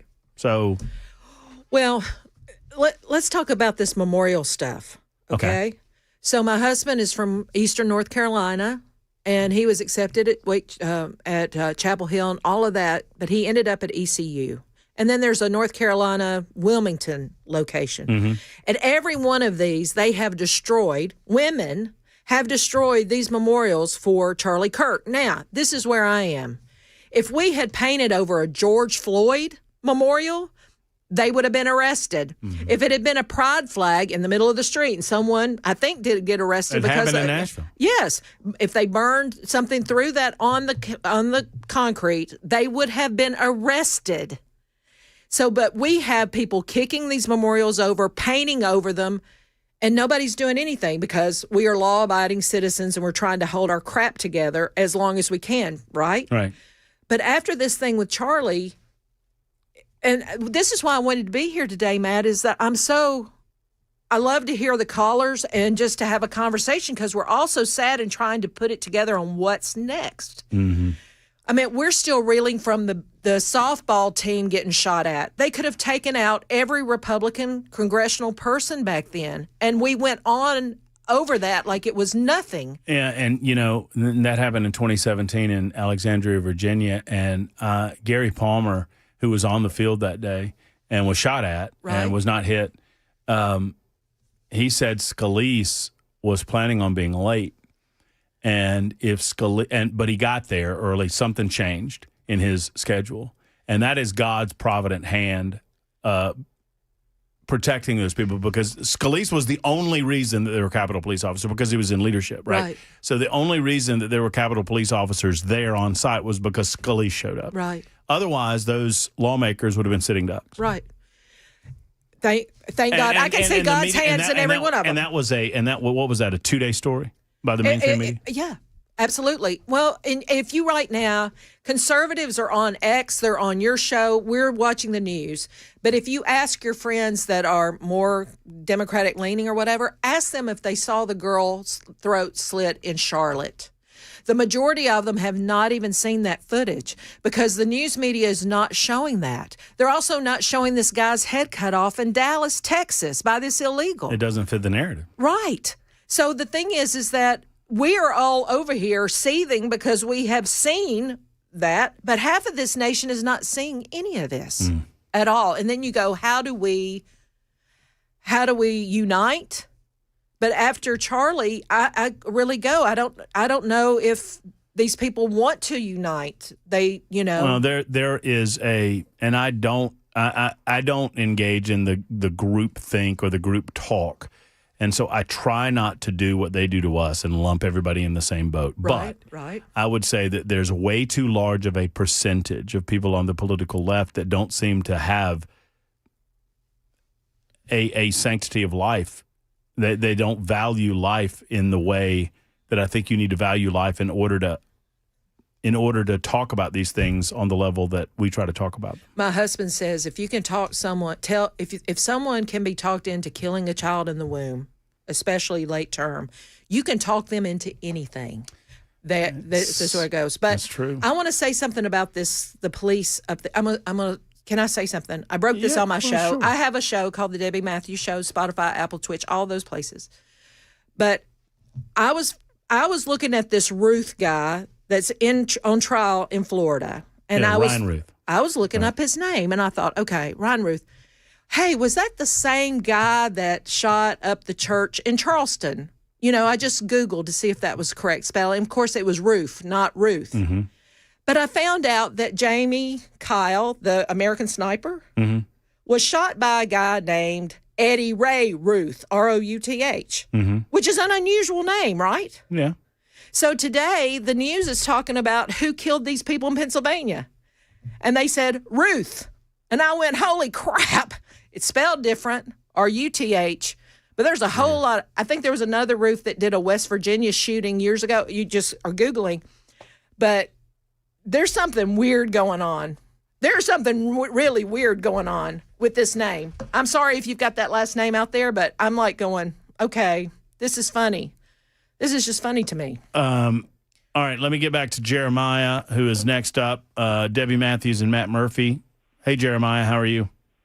I'm doing well. Thank you for taking my call. Two things. I'll get to the serious one in a minute.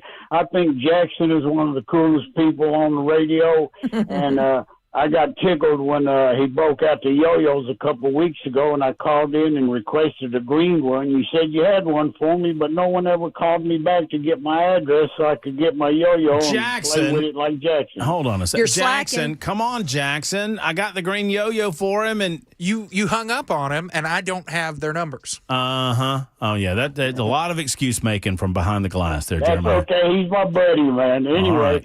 what the main reason I called is, look, I'm 66. I grew up on the south side of Chicago in the 60s, and there was a lot of crazy things going on in the world at that time. As kids in school at 8:45 a.m., the air raid drills would blow throughout the city of Chicago, and we were all taught to get under the desk and cover our heads until 9 o'clock. Then we'd stand up and do the Pledge of Allegiance and then start class. Then you had the Vietnam thing going on, the Flower Child thing. And, man, there's just been chaos throughout. But what I've noticed over the last 5 or 6 years, society as a whole has gotten more disrespectful and inconsiderate and so damn mean, it's almost scary just to go anywhere anymore, man. And I don't know how else to articulate it, but, man, this planet has gotten so aggressive and mean, it's just scary as hell anymore. Yeah, my grandpa used to say before he passed away in 2015 that they ought to call common sense uncommon sense because I don't see a hell of a lot of it walking around anymore. What is it? Common sense is not that common anymore. I mean, it's true, man. And Jeremiah's well spoken. I mean, but we've kind of, I want to believe that it's not the end of times. I want to believe that we've been through some of this before. I mean, you kind of reflect on it. I mean, the 1960s, I was not around during the 1960s, but I'm told the 1960s were an incredibly tumultuous time. I mean, obviously, it's the last time that we saw political assassinations of this nature. All in 68. Well, Kennedy's was in 63, but most of them were in 1968. MLK, RFK, 1960. I think Malcolm X was sometime around that same period. Yeah. So, I mean, say what you will, but I mean, I'm not comparing the two eras. I know that there are substantial differences, but I do believe with God's grace and the love of our fellow man and a clear head about what our country is all about, we too can get through this. At least I certainly hope we can. Yeah. Evan is next. Evan, thank you for calling. How are you? Hey, very good. How you doing? Doing well. So I listen to you guys all the time when I'm driving home from work, and I just want to state before anything, I'm a friend of the station, and I'm an observer in this whole situation in this world. And I'm just curious, like, there seems to be a lot of people stoking the flames on both sides. Would you agree with that? No. What I would ask, Evan, is what do you mean by stoking the flames? Stoking the flames of what? It just seems like, for instance, like the media. I'm not, like I said, I'm just an observer here. Like, for instance, what do you know about, like, BlackRock and Vanguard? Ooh, that's a deep subject. I mean, I know a decent amount, not as much as some, but probably more than others. So I don't know much about it either, but as an observer in this situation, I hear you mention, hashtag never CNN. I hear that a lot. I like that term. For instance, like one of their major stakeholders is Vanguard. Yep. Right. Well, Yep. It's kind of interesting. What Vanguard is also a major stakeholder in Cumulus Media, which owns your radio station. Is that true? I don't know. Well, I just Googled it, and that's what it said. So I'm just curious. Hold on, Evan. I'm answering you honestly. I don't know who owns. Okay. I mean, I know our stock is virtually worthless. Well, it's just I know that, but I genuinely don't know. I understand, and just for instance, some of these entities, I don't know much about it either, but it seems like they are funding both sides of this situation. I would agree with that. Does that make sense? I would agree with that. And I know somebody else mentioned earlier something about civil war and all that. You're hearing a lot about that right now. And I'm just curious if there are outside forces stoking the flames, trying to get us to talk about all these things instead of putting our minds towards what's really. I don't speak for anyone else, but I can tell you that for me, Matt Murphy, that I've never been given a directive in 26 years of doing a talk radio show about what to talk about on any day, on any subject whatsoever. I understand. I believe you when you say that. But well, I'm glad you do, Evan, because it's true. There's a lot of this going on, and people are watching. They're seeing this. And I feel like a lot of people What? know I mean, a lot you more mean than people are watching conservatives get killed in cold blood? Yeah. Yeah, I mean, I totally disavow any sort of political violence or anything like that. I mean, I was deeply disturbed by what happened to Charlie Kirk. I was a fan, but I'm just curious, like where's all this money coming from? It seems like there's entities possible outside of our country that are funding both sides of this scenario, and I feel like somebody wants to see us fight about these things. All right, here's what I want to do, because I've got to take a time out, but I don't want to end this conversation here because I think it's a stimulating one. So what I'll do is put you on hold, Evan. If you can hold on, if you can, I understand, but if you can hold on, we'll continue the conversation on the other side. We got Rudy and Jeff and Tracy as well. We're going to say goodbye to Debbie at 5 o'clock, but in a moment we can continue this conversation. It's 52 after the hour. Super Talk 99.7 WTN.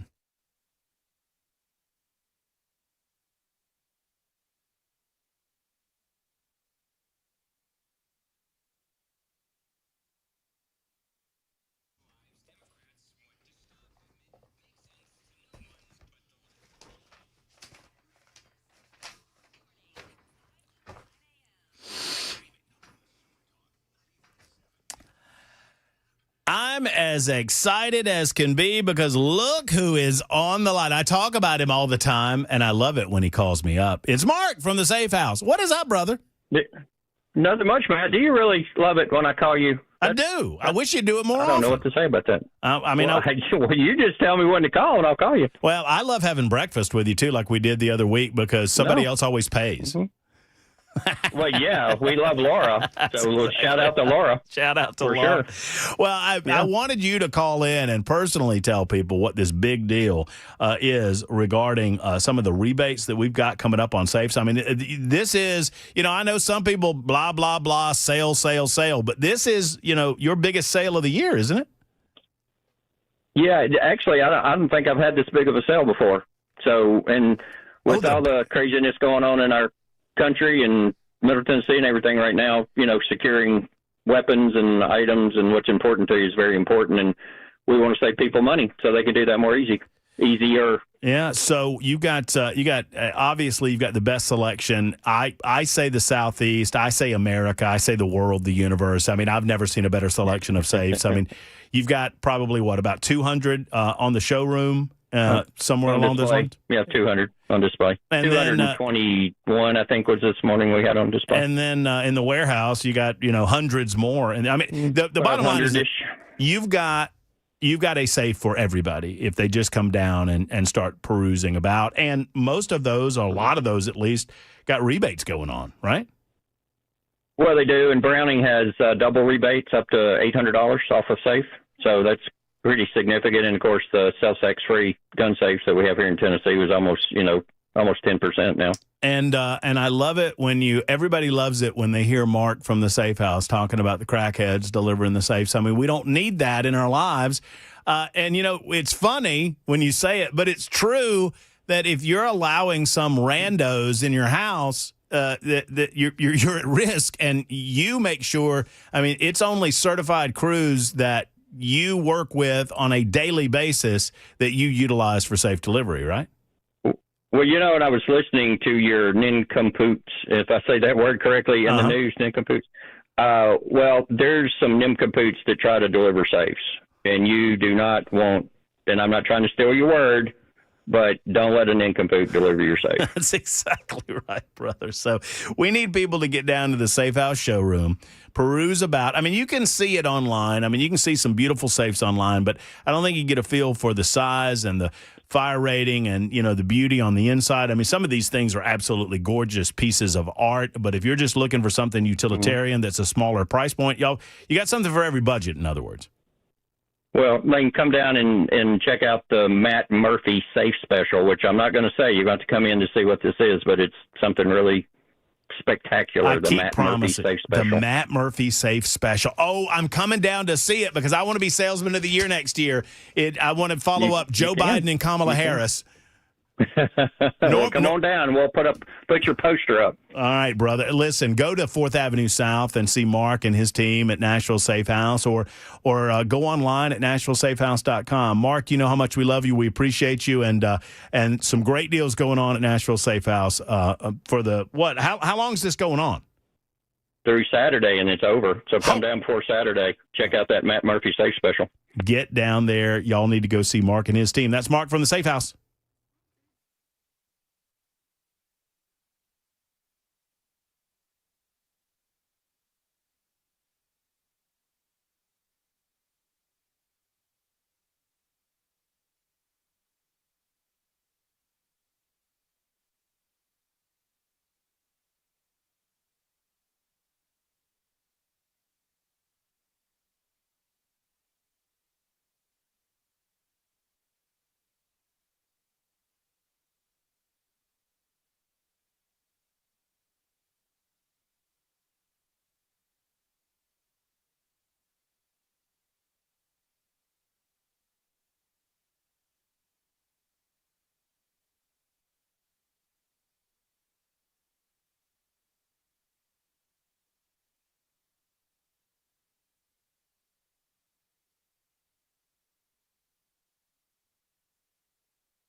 I'm Ken Weaver with your top stories. Got the full forecast and traffic coming up in 5 minutes. And right now in Nashville, Bridgestone Arena will be changing over the next few years as part of a near 20-year renovation project.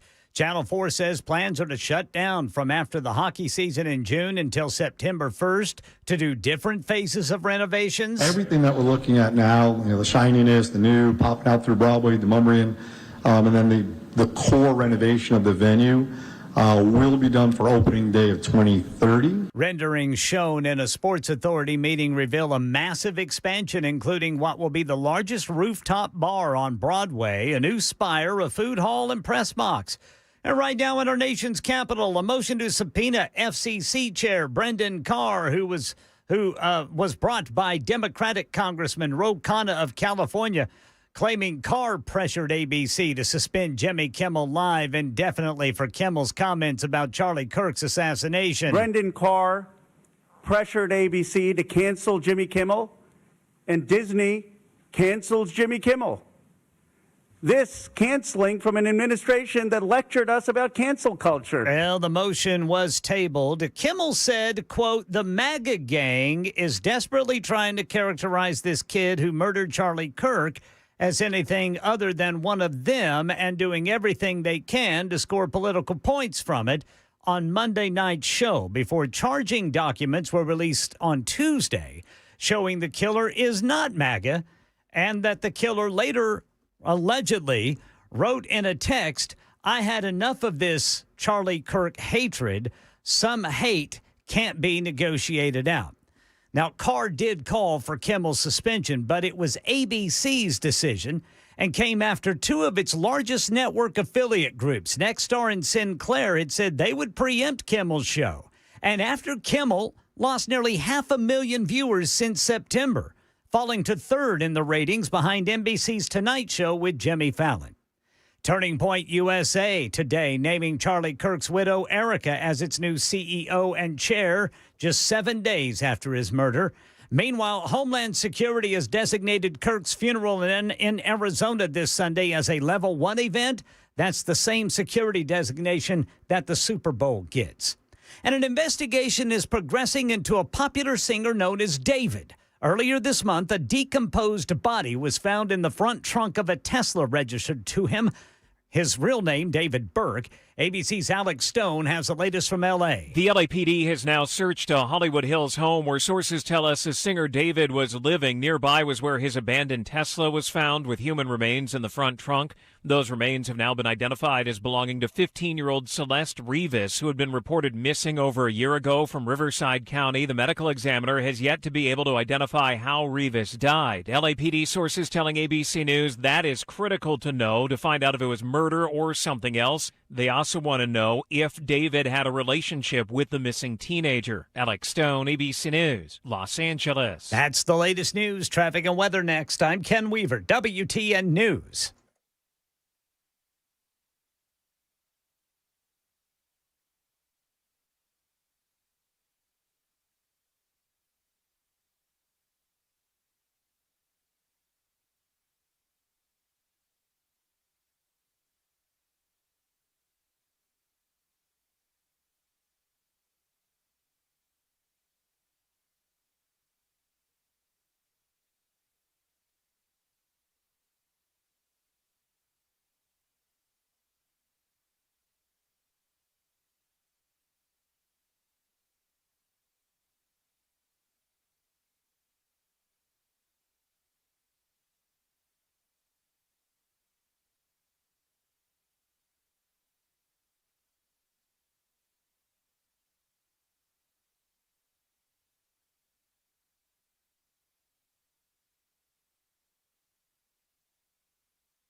The Gulch, police reporting a crash to Mumbrian at I-40. Whites Creek, a crash, 24 westbound past Old Hickory Boulevard North, exit 40. Woodbine, a crash, Thompson Lane east of Foster Avenue.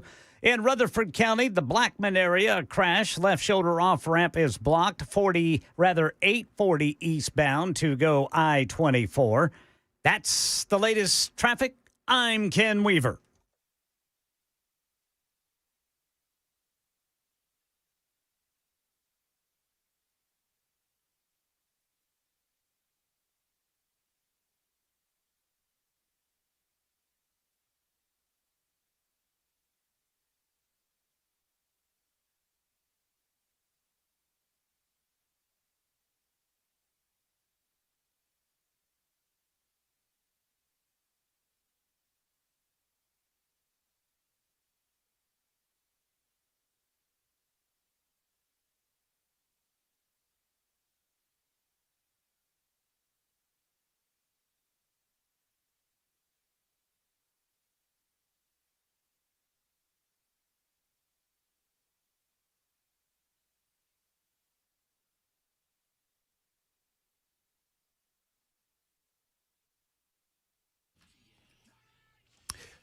Hello, friends. The Matt Murphy Radio Show continues right now on Super Talk 99.7 WTN. I am Matt Murphy. Thank you for being with us on this Thursday edition. Jackson Williams behind the glass. I could go over his nicknames, but we only have a 4-hour show.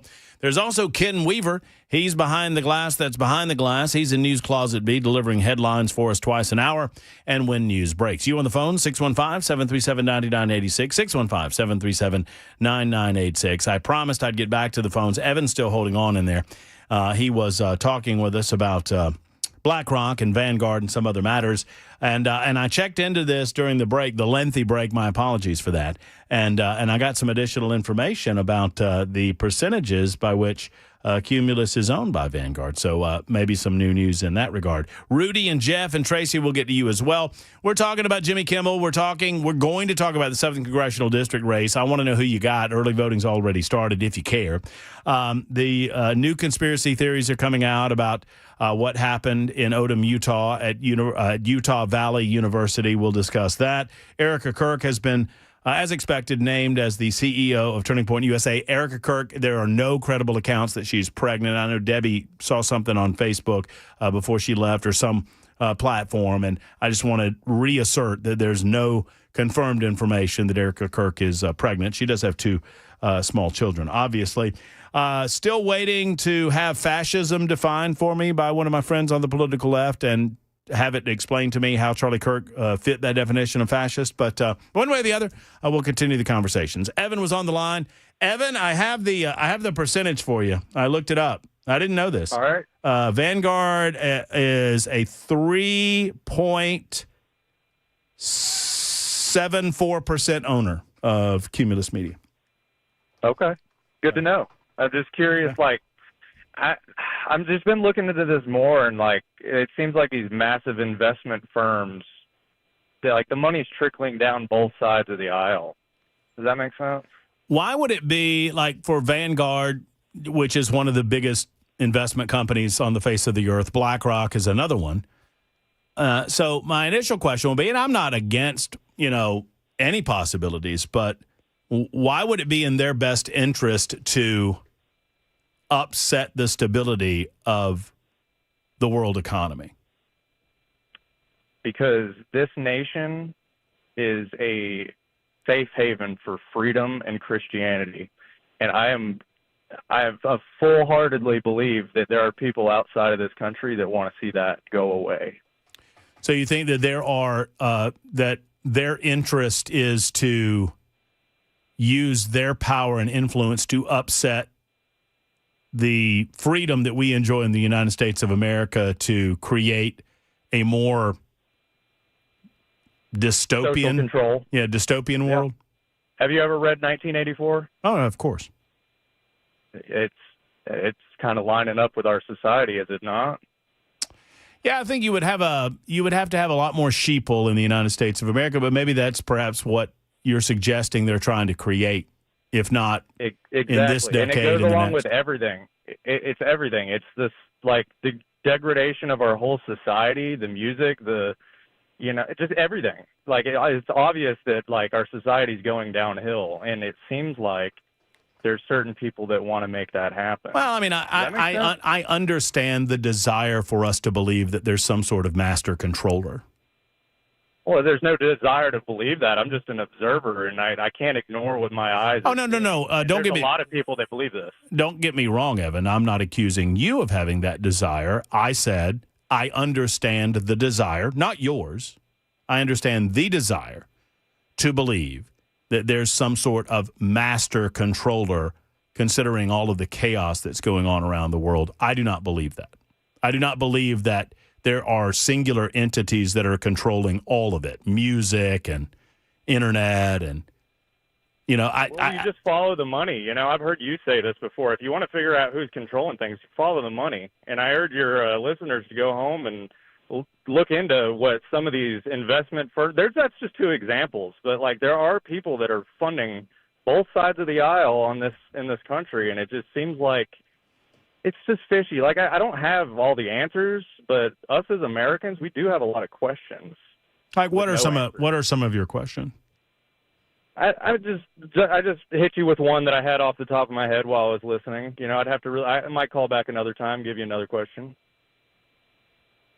Okay. I mean, that's fair enough. I mean, so the purpose of your call is to suggest that BlackRock and Vanguard are controlling all of this? Or they are part of a broader group? But it does. Well, I mean, you brought them up. You brought them up for a reason. I didn't bring them up. I did, because I find it interesting that, I mean, that's just one example. I don't have a sheet of examples in front of me right now, but I'm just curious, like, as I look into the world, like, what's going on, and I just don't know. Like I said, I don't claim to have any answers about any of this. Well, I mean, Evan, I was born at night, but not last night. You called this radio show, and you just happened to have an example that happened to have an association with our parent company? It just happened that way, or you planned it that way? No, it just kind of popped in my head. It just happened that way. Yeah, I mean, hey. I mean, Evan, you don't have to do it this way, buddy. You can tell me that you planned on using. Listen to me. You don't have to do it that way. You can tell me that you planned the call that way for the purpose of bringing this up. It's okay. Well, it's okay. I mean, I was curious what you thought about that. I was unaware that Vanguard had an ownership stake until today. I understand that it's a small percentage, but that's just an example. Like, they are investing in other, right-wing media companies and whatnot. And I bet they invest in left-wing media companies too. Yeah, yes, that's my point, is that they're investing in both sides. Yeah, I mean, the Vanguard Group invests in, and BlackRock invests in just about every imaginable category on planet Earth.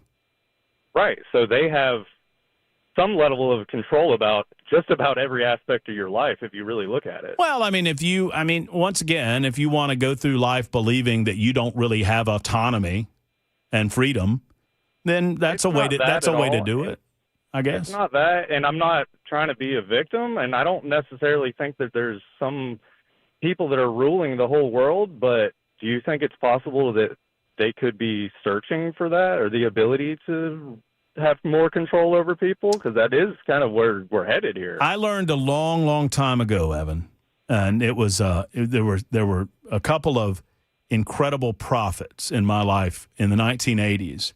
They were called Tears for Fears, and they taught me that everybody wants to rule the world. I don't want to rule the world. Do you want to rule the world?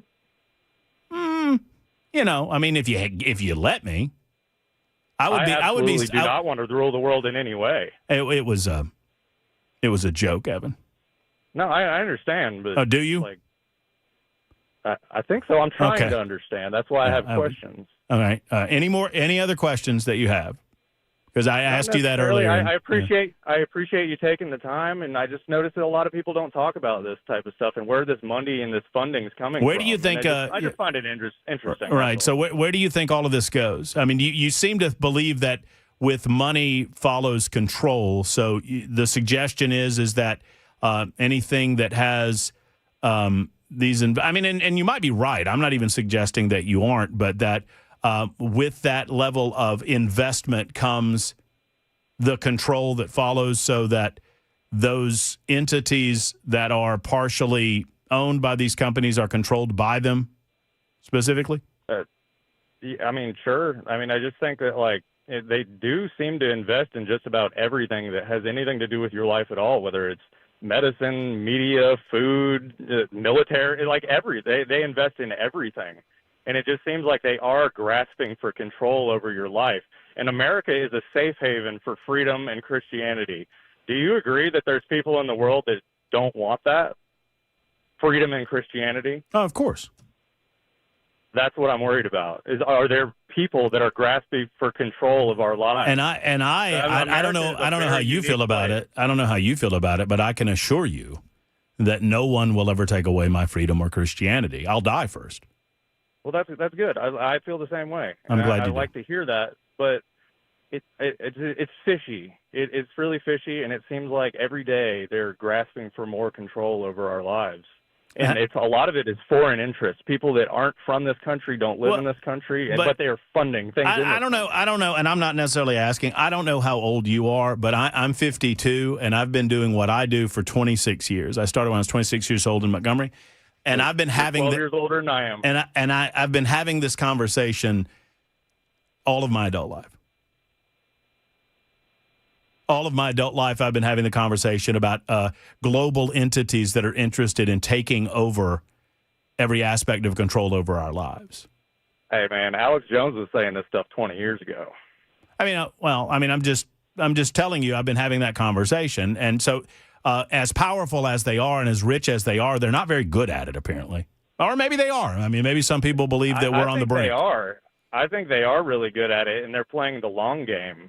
And they know it's okay. So the American people are very resilient. We own more firearms than the rest of the planet. They know that they can't just attack this country and take control. So they're slowly degrading every aspect of your life, grabbing control every second that they can. They're playing never letting go. They're playing the long game. Like how long, you think? As long as it takes. Generations if they have to. Right. So for them, it's almost look again. I don't know who. It's almost a religion for them. Yes. I mean, it's so. Yeah. But if you want to get down to the bottom of it, like we are fighting a fight of good and evil. Well, yeah. I mean, that's a biblical battle. We were told that was going to go on. I was about to say this is the story of the Bible, and it's playing out right now. Well, it's my understanding that on this earth, the conclusion of that battle is pretty certain. Yeah. So why don't you just give up? A good question. Your reward. I mean, it's a pretty deep theological discussion, but if that's where you go with it, then the battle is lost, and your reward is later, not now, not on this earth. Some people have given up, and I don't know what the right answer is.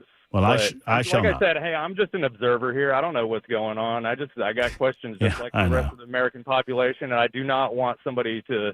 I don't want like my children or my children's children and so on.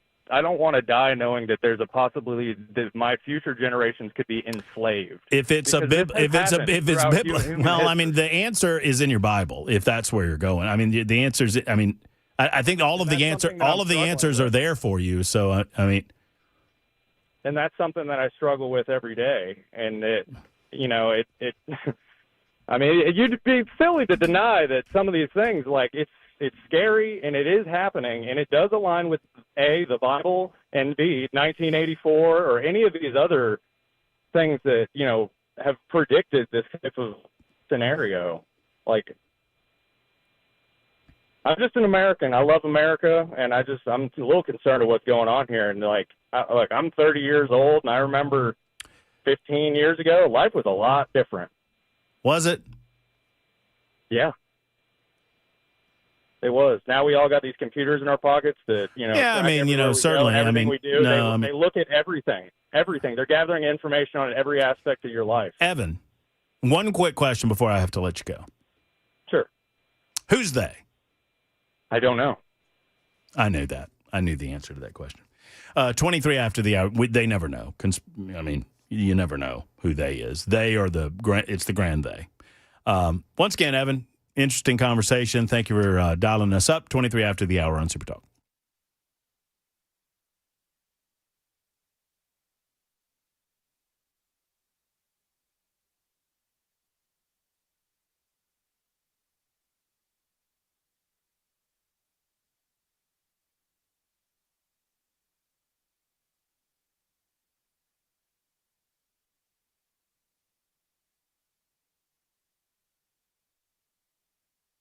Hey, friends, Matt Murphy for Cover Nash. Cover Nash and Shane Ring. Shane is a good man. He's good at what he does. He tries to help folks just like you take care of your insurance needs, and he doesn't work for any particular insurance company. He works for you. That's what it's all about. Now, he does have insurance programs and plans that he believes in. One of them, a nationwide PPO plan that gives you the freedom to choose your doctors anywhere in the United States of America for only a $250 deductible. You heard me correctly there, friends. Flat copays after the deductible for just $50 for any doctor visit. Outpatient surgery for just $250 in copay. Hospital stays, only $1,000 in copay. I mean, I could go on and on. The bottom line is this. If you have any concerns about your insurance, if you have any questions about your insurance, if you don't know if you're getting the most for your insurance, let's give Shane Ring a call and let him sit down with you and become your personal concierge. 615-465-0023, 465-0023, or coverdash.com.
Right now in Nashville, Metro Police investigating after a woman claims that she and her kids were attacked Her kid's almost kidnapped. We'll tell you about it at 5:30 on Super Talk 99.7 WTN.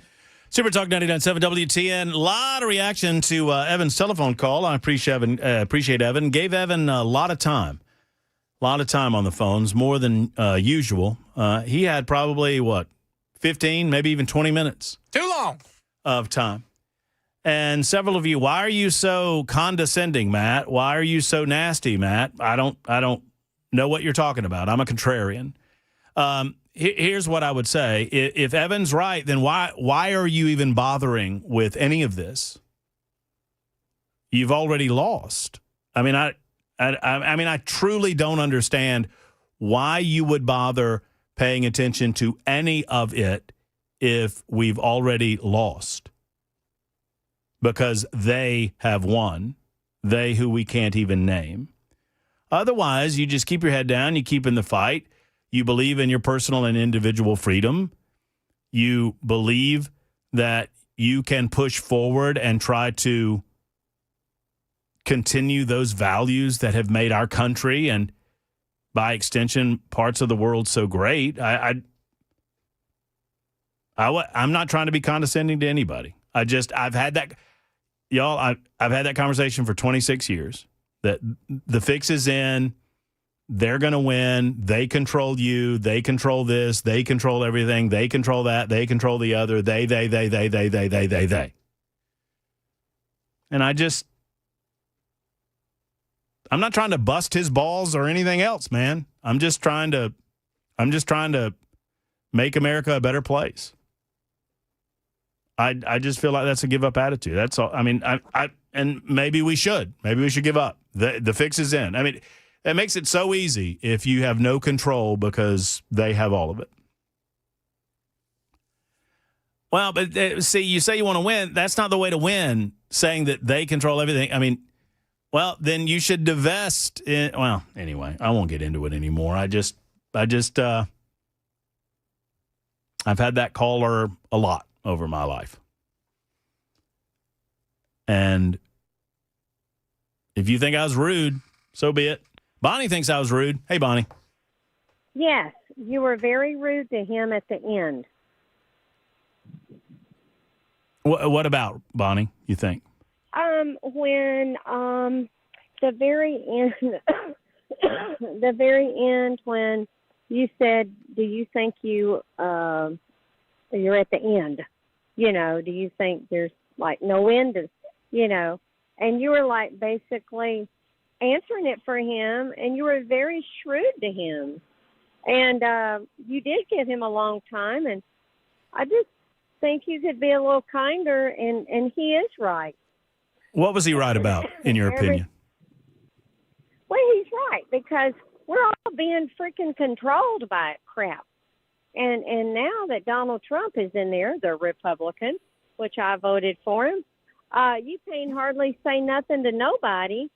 And even though it may not be right that people are making fun of the man that got killed, that's terrible. But, you know, we should have free speech. And as far as destroying things, no. There should be a stop to that. But Bonnie, here's my point. And this is, if Evan's right, Donald Trump's being controlled by them too. I believe it. I believe it. So there's someone over him. So Donald Trump is a pawn in their scheme.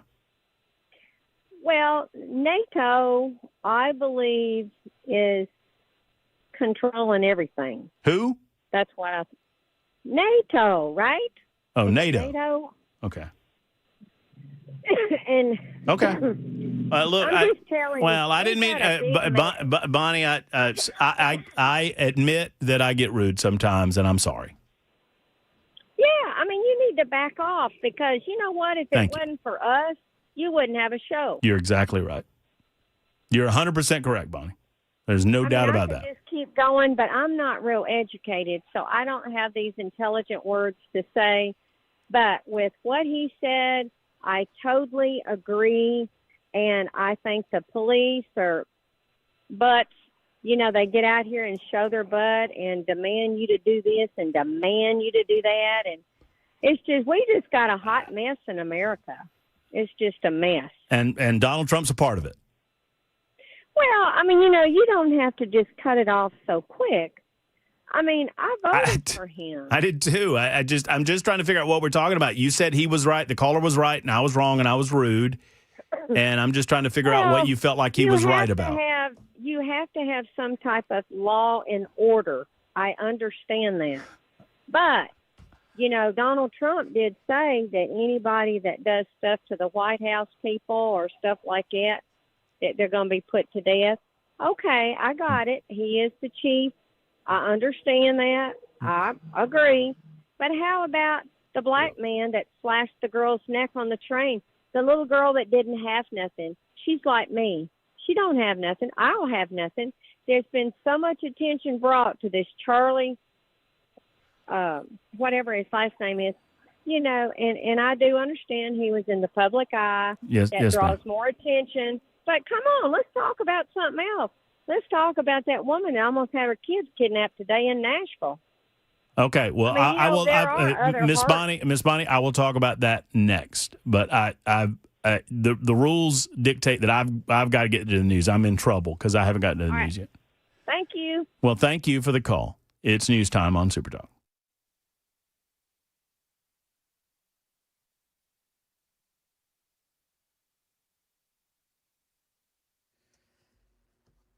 I'm Ken Weaver with your top stories. Full forecast and traffic in 5 minutes. Right now in Nashville, a woman who wants to remain anonymous tells Channel 4 she encountered a mother on Saturday who was bloodied, claiming her kids were attacked. But the witness says they didn't speak English, and it was difficult to understand what was going on until the father explained. We got to get a translator. So I got my phone out, put it on the translator, and that's when he told me that a woman and a man snatched up their little boy, had the little boy, and the mother fought back to get the little boy back and got run over by the car. It was at Extra Space Storage on Antioch Pike Saturday. Police say that mother and children are doing okay, and they're still investigating to see if it was an actual attempted abduction. York County, Pennsylvania District Attorney Tim Barker says 3 police officers were killed Wednesday by a man who was wanted for stalking an ex-girlfriend. He says 24-year-old Matthew James Ruth hid at his ex-girlfriend's home and ambushed officers who came to arrest him. ABC's Mola Linke reports the event started Tuesday night when Ruth was spotted on the ex's trail camera. Police say by the time they arrived Tuesday night that person was gone, but they were able to identify him. Wednesday morning, they filed charges against Matthew Ruth. Those charges were domestic stalking and misdemeanor prowling. By Wednesday afternoon, they attempted to serve the warrant to Ruth's home. They didn't find him here when they came and they knocked on the door. And they say as they were leaving, that's when a brutal ambush, as they described it, that's when that began. Charlie Kirk's widow has been announced as Turning Point USA's next CEO and chair. The organization releasing a statement reading, "May God bless Erica, the Kirk family, and the entire team at Turning Point USA." That's the latest news. Traffic and weather next. I'm Ken Weaver, WTN News.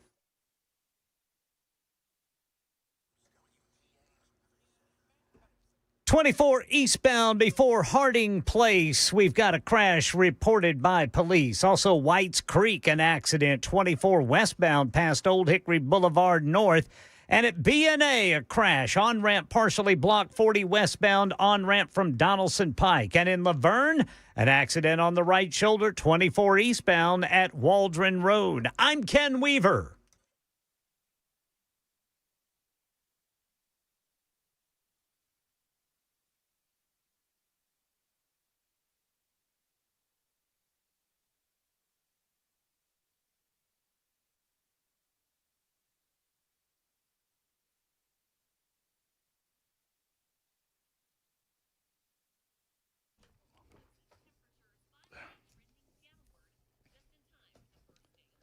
USS stands for United Structural Systems. And at United Structural Systems, they understand that your foundation means everything, right?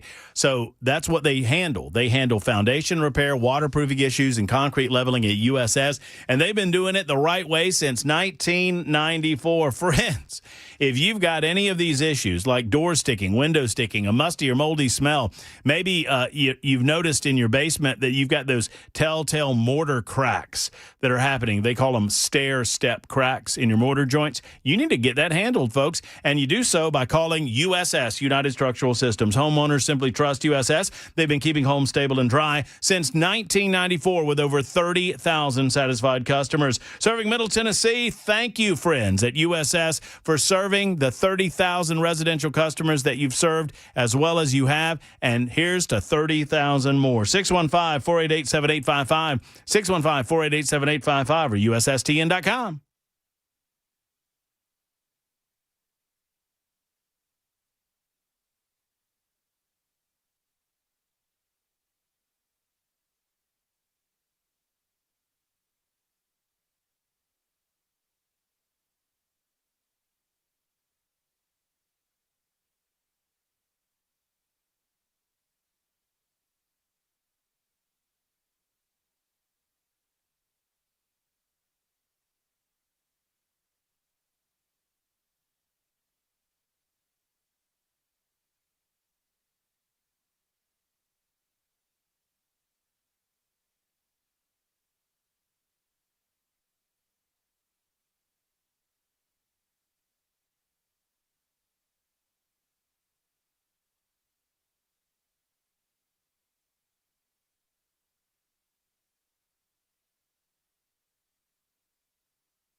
Sorry. I want to thank all of you for making me laugh. Some of these comments on the super text line. By the way, I sincerely apologize. I know I am perpetually late in my life, and I apologize sincerely to Ken Weaver for being so late to the news as often as I am, and I apologize for being late there. But okay, Ken, I'm sorry. I really am. I know y'all come to the show for Ken, and I'm just here to fill the gaps, and I'm sorry. No, they come here for Brother Murphy and Brother Jackson. Sometimes they make me laugh, man. 2690 says, I've been listening for years and years. This is my favorite. Maybe. I don't know. There's a lot of them. I've been listening for years and years. I used to think you guys had an easy job. Get paid awesome money, work 3-4 hours a day. I would like to sincerely apologize for that assumption for the past 30 minutes. It's only been 30 minutes? It's been an interesting 30 minutes. I love every single one of you. I love Evan. I love Bonnie. And if y'all think I've been nasty if you think I was nasty to Evan, just wait. It'll get worse at some point. So Joey and Tracy and Rudy and Neil and Keith, y'all hang in there. We're going to get to you. I promise we're going to get to you. Just hang in. But right now, it is our commitment to this listening audience that we deal with the nincompoops. Nincompoops in the news. Yes, it's time for Ken Weaver, for Jackson Williams, and yours truly, Matt Murphy, to step up to the microphone with a new batch of nincompoops, and you get to vote. 615-737-9986 on the super text line. Who you believe has the finest nincompoop of the day? Will it be Jay Willie? Will it be Matt Murphy? Will it be Kenneth Weaver? Let's find out together. First, we need to discover who won yesterday. And it wasn't me. Was it you? Yes. Did you review it? Did you look? Ken Weaver reviewed it and let me know. Oh, okay then. Well, Jackson, I believe Ken Weaver. Not you so much, but I believe Ken. Ken told me about 3 minutes ago I won yesterday. Well, congratulations, Jackson. I didn't say that. I said, did you win?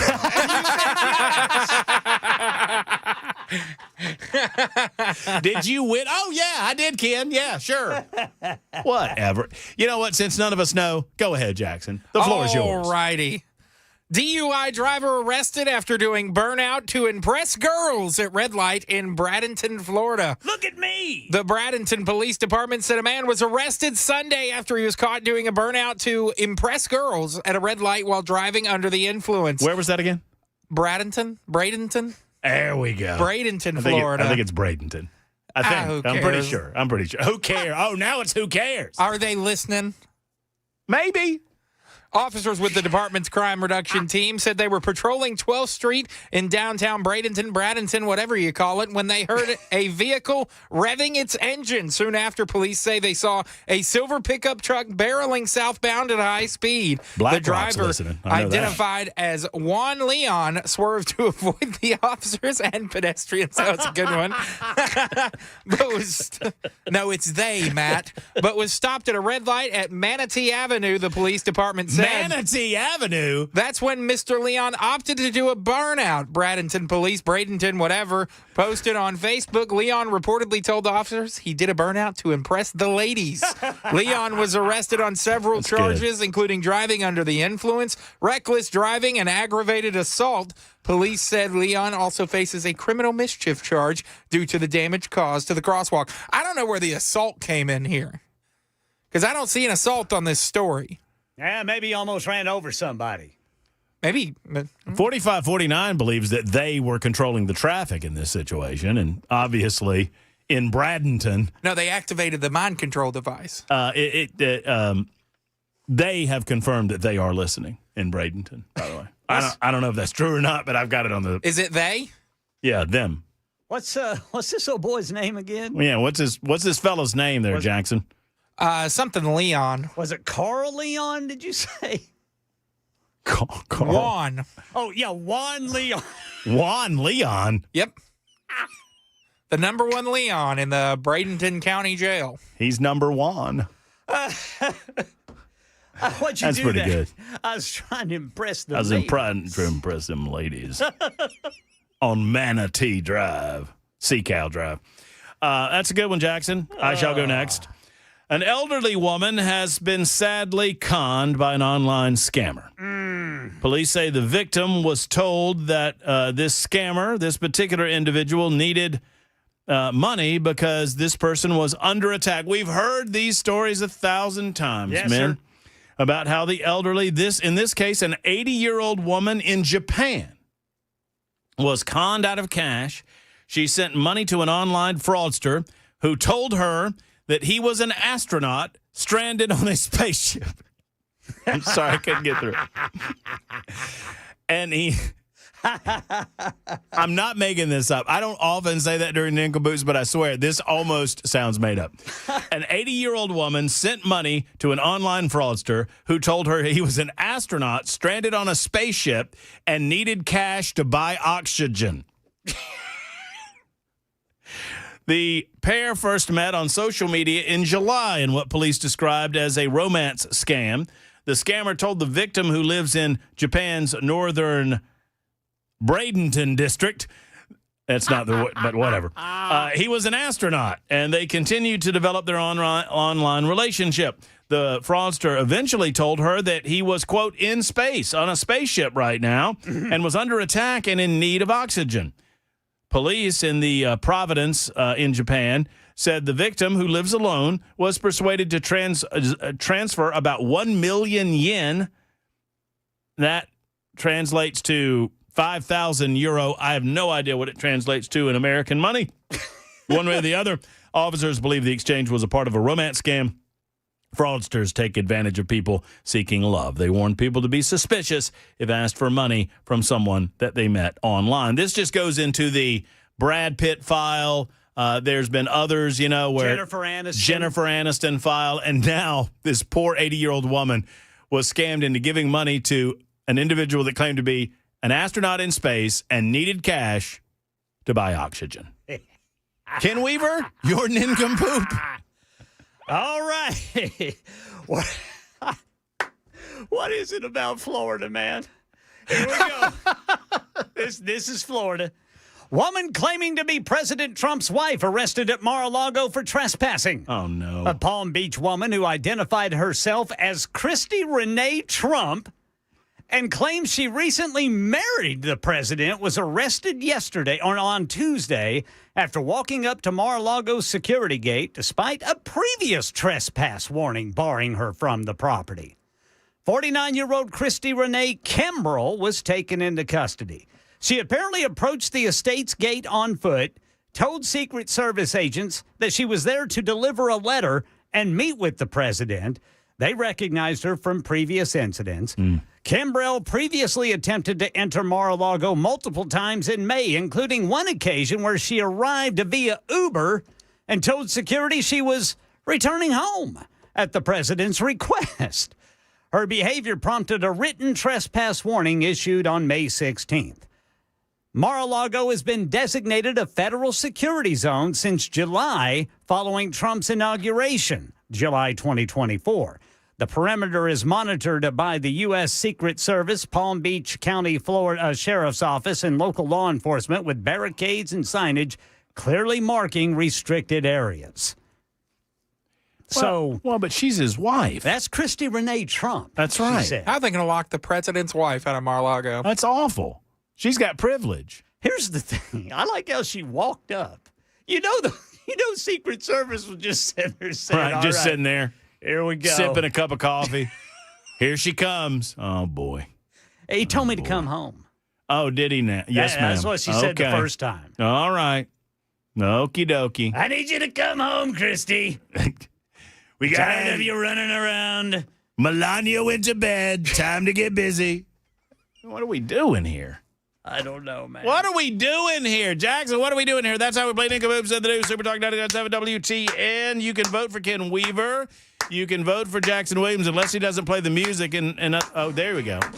Or you can vote for me, Matt Murphy. That is called Nincompoops in the News. Now, I promised that I would get back to your calls, and I will. Post-haste. You going to be mean to him? No, I'm going to be nice. I'm good for the rest of the show. Well, just going to let y'all talk. What if they tell you to be mean? What, mean? Yeah. So if they want me to be mean, I'll be mean.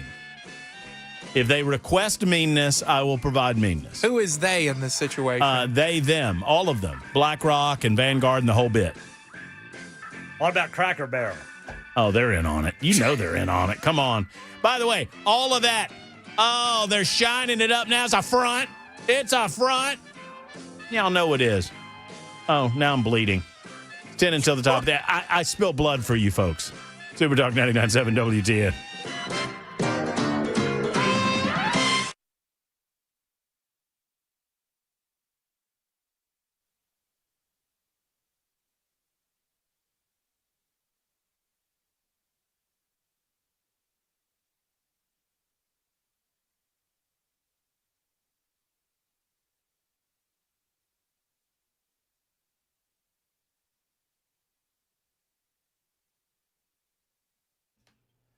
Hey, friends, Matt Murphy for the Wellness Institute of Nashville, where pain is bad. As a matter of fact, pain's so bad, that's what they named their website, painisbad.com.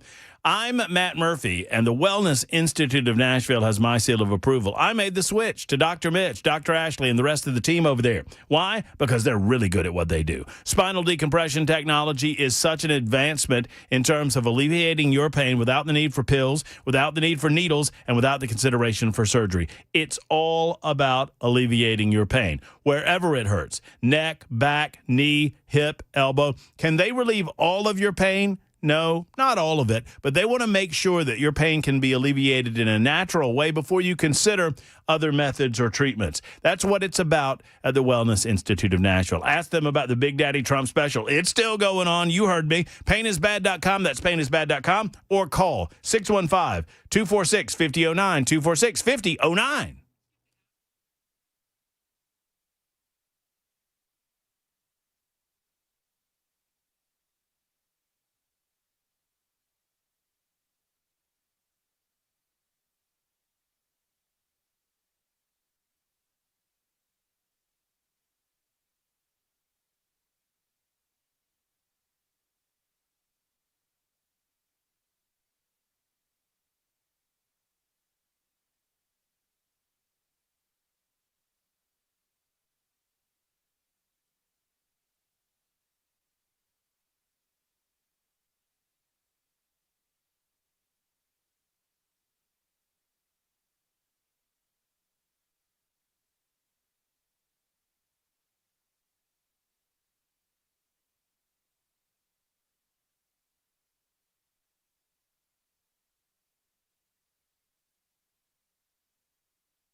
Here in Nashville, Metro Police investigating to determine if an actual attempted kidnapping happened on Saturday. It started with screams and a bloodied woman. We'll tell you about it at 6 on Super Talk 99.7 WTN. And that is coming up on time, as promised by me, yours truly, your host, Matt Murphy. Will it, and Super Talk, yeah, well, of course it will. You're the one that controls the music that plays in the background, right? I mean, the top of the hour, I don't have a problem with. The bottom of the hour, Ken, when was the last time you did a bottom of the hour tease? You know what? I got to get to these calls that have been holding for so long. Why don't y'all handle that conversation in your own time? I just do the news, boys. At a very late time. Sometimes I already apologized for that. By the way, I don't apologize for this real quick. There have been a lot of arrests in New York City today because protesters are attempting to block Immigration and Customs Enforcement from doing their job. 11 New York City and state elected officials were arrested by the Department of Homeland Security. And I'm looking on social media, and I'm looking at all of these idiots. What happened to freedom of speech? We're allowed to protest. You're not allowed to prevent law enforcement from doing their job, you morons. Good gracious alive. All right, speaking of morons, I'm a moron for making you hold for so long. Rudy is next up. Rudy, God bless you for your patience. How are you, sir? I'm doing all right. Can you hear me? Yes, sir. What's on your mind? Okay. Sorry. No. I want to get out of the way because you've held for so long. I feel bad. As you should know. As I should know. You're right. I should feel bad. I do. Evan required labor. Anyway, I felt like I was giving birth. Yeah, really. I could feel your pain. I mean, as a side note, I think Soros is probably more important than BlackRock and Vanguard. Just saying. I think he's probably he's a big player in that cabal. Certainly. Yeah. They need to RICO him. But anyway, I was just calling to say I'm a little. I don't know if I want to say I'm frustrated, but I'm concerned that I had a friend, and much like myself, he knew about Charlie Kirk, but he didn't know Charlie Kirk. And he had asked on one of the social media platforms, does anybody know how I could get to know Charlie Kirk? And one of the things I did is I responded and said, yeah, if I were you, like myself, I've started watching a lot of his interactions with the students on campuses, trying to see the full-length interactions, not snippets, not little cuts, but, the whole thing. Mm-hmm. Try to get a handle on who Charlie Kirk is. And I suggested to him that he should try to do the same thing. And then what was concerning to me is that somebody who obviously follows my friend as well jumped on and said, you've already made up your mind. I mean, I'm explaining to you what I've said, and I hadn't said anything to try to, dissuade. Rudy, hold on just a second. I'm sorry to do that, but I'm going to let you finish in just a second. I'm going to get to Tracy and Joey and another Joey and Keith, but I promised I would get to the news on time. And looky here. You're late. I'm not late. It is 6:40 with a 20-second delay. The news won't start till 6:01. You are late. It's your fault.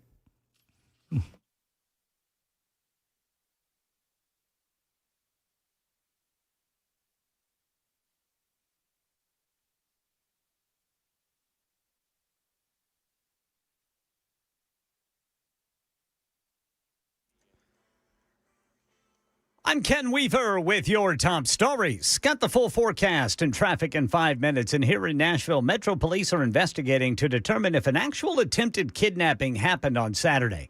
Channel 4's Amber Giant spoke to a woman who does not want to be identified, who claims to have encountered a bloodied woman. She tells us she was stopping at her storage unit at Extra Space Storage on Antioch Pike when she overheard an alarming commotion nearby. As she walked towards the sounds of loud screaming, that's when she says she found a mother crying hysterically, saying that someone was trying to abduct her kids. Part of the interaction was caught on camera. Police say the video shows the woman attempting to stop the motorized gate at the storage facility to keep the suspects from getting away. She then jumps in front of the car to stop them and is hit as the car flees the area. Well, the witness says the family doesn't speak English, so it was difficult to understand what was happening until she used her translation app, and the father explained what was happening. Metro Police say the mother and the children are okay. York County, Pennsylvania District Attorney Tim Barker says those 3 police officers killed yesterday by a man who was wanted for stalking an ex-girlfriend. He says 24-year-old Matthew James Ruth hid at his ex-girlfriend's home there in southern Pennsylvania, then ambushed officers who came to arrest him. ABC's Mola Linge has more from North Corridors. According to authorities, this was not a long relationship that his ex-girlfriend and he had not apparently dated for very long, but they were involved, and that he, according to the ex-girlfriend, had sort of stalked and prowled around the house, and that there were several incidents leading up to the shootout with police that had made her uncomfortable, things that she had wanted to report before, including her pickup truck that had been set on fire. Police say they ultimately shot and killed Ruth, but of course not before he was able to shoot 5 officers, injuring 2 and killing the 3. Right now in our nation's capital, Democratic California Congressman Ro Khanna during a House oversight hearing claiming the FCC chair pressured ABC to cancel Jimmy Kimmel Live indefinitely over Kimmel's comments about Charlie Kirk's assassination. I'm introducing a motion to subpoena Brendan Carr, to bring him in front of this committee, to stop the intimidation of private businesses and to stand up for the First Amendment. Well, Khanna's motion was tabled on a vote of 24-21. Carr did call for Kimmel's suspension, but it was ABC's decision after 2 of its biggest affiliate groups, Nexstar and Sinclair, had said they would preempt Kimmel's show. And after Kimmel lost nearly 500,000 viewers since September, falling to 3rd place in the ratings behind NBC's Tonight Show with Jimmy Fallon. That's the latest news. Traffic and weather next. I'm Ken Weaver, WTN News.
Bellshire got an injury crash Dickerson Pike south of Old Hickory Boulevard. In Glencliff, a reported crash 24 eastbound at Briley Parkway South. And then looking over here in Murfreesboro, got a crash reported by TDOT 24 eastbound past Old Fort Parkway. I'm Ken Weaver.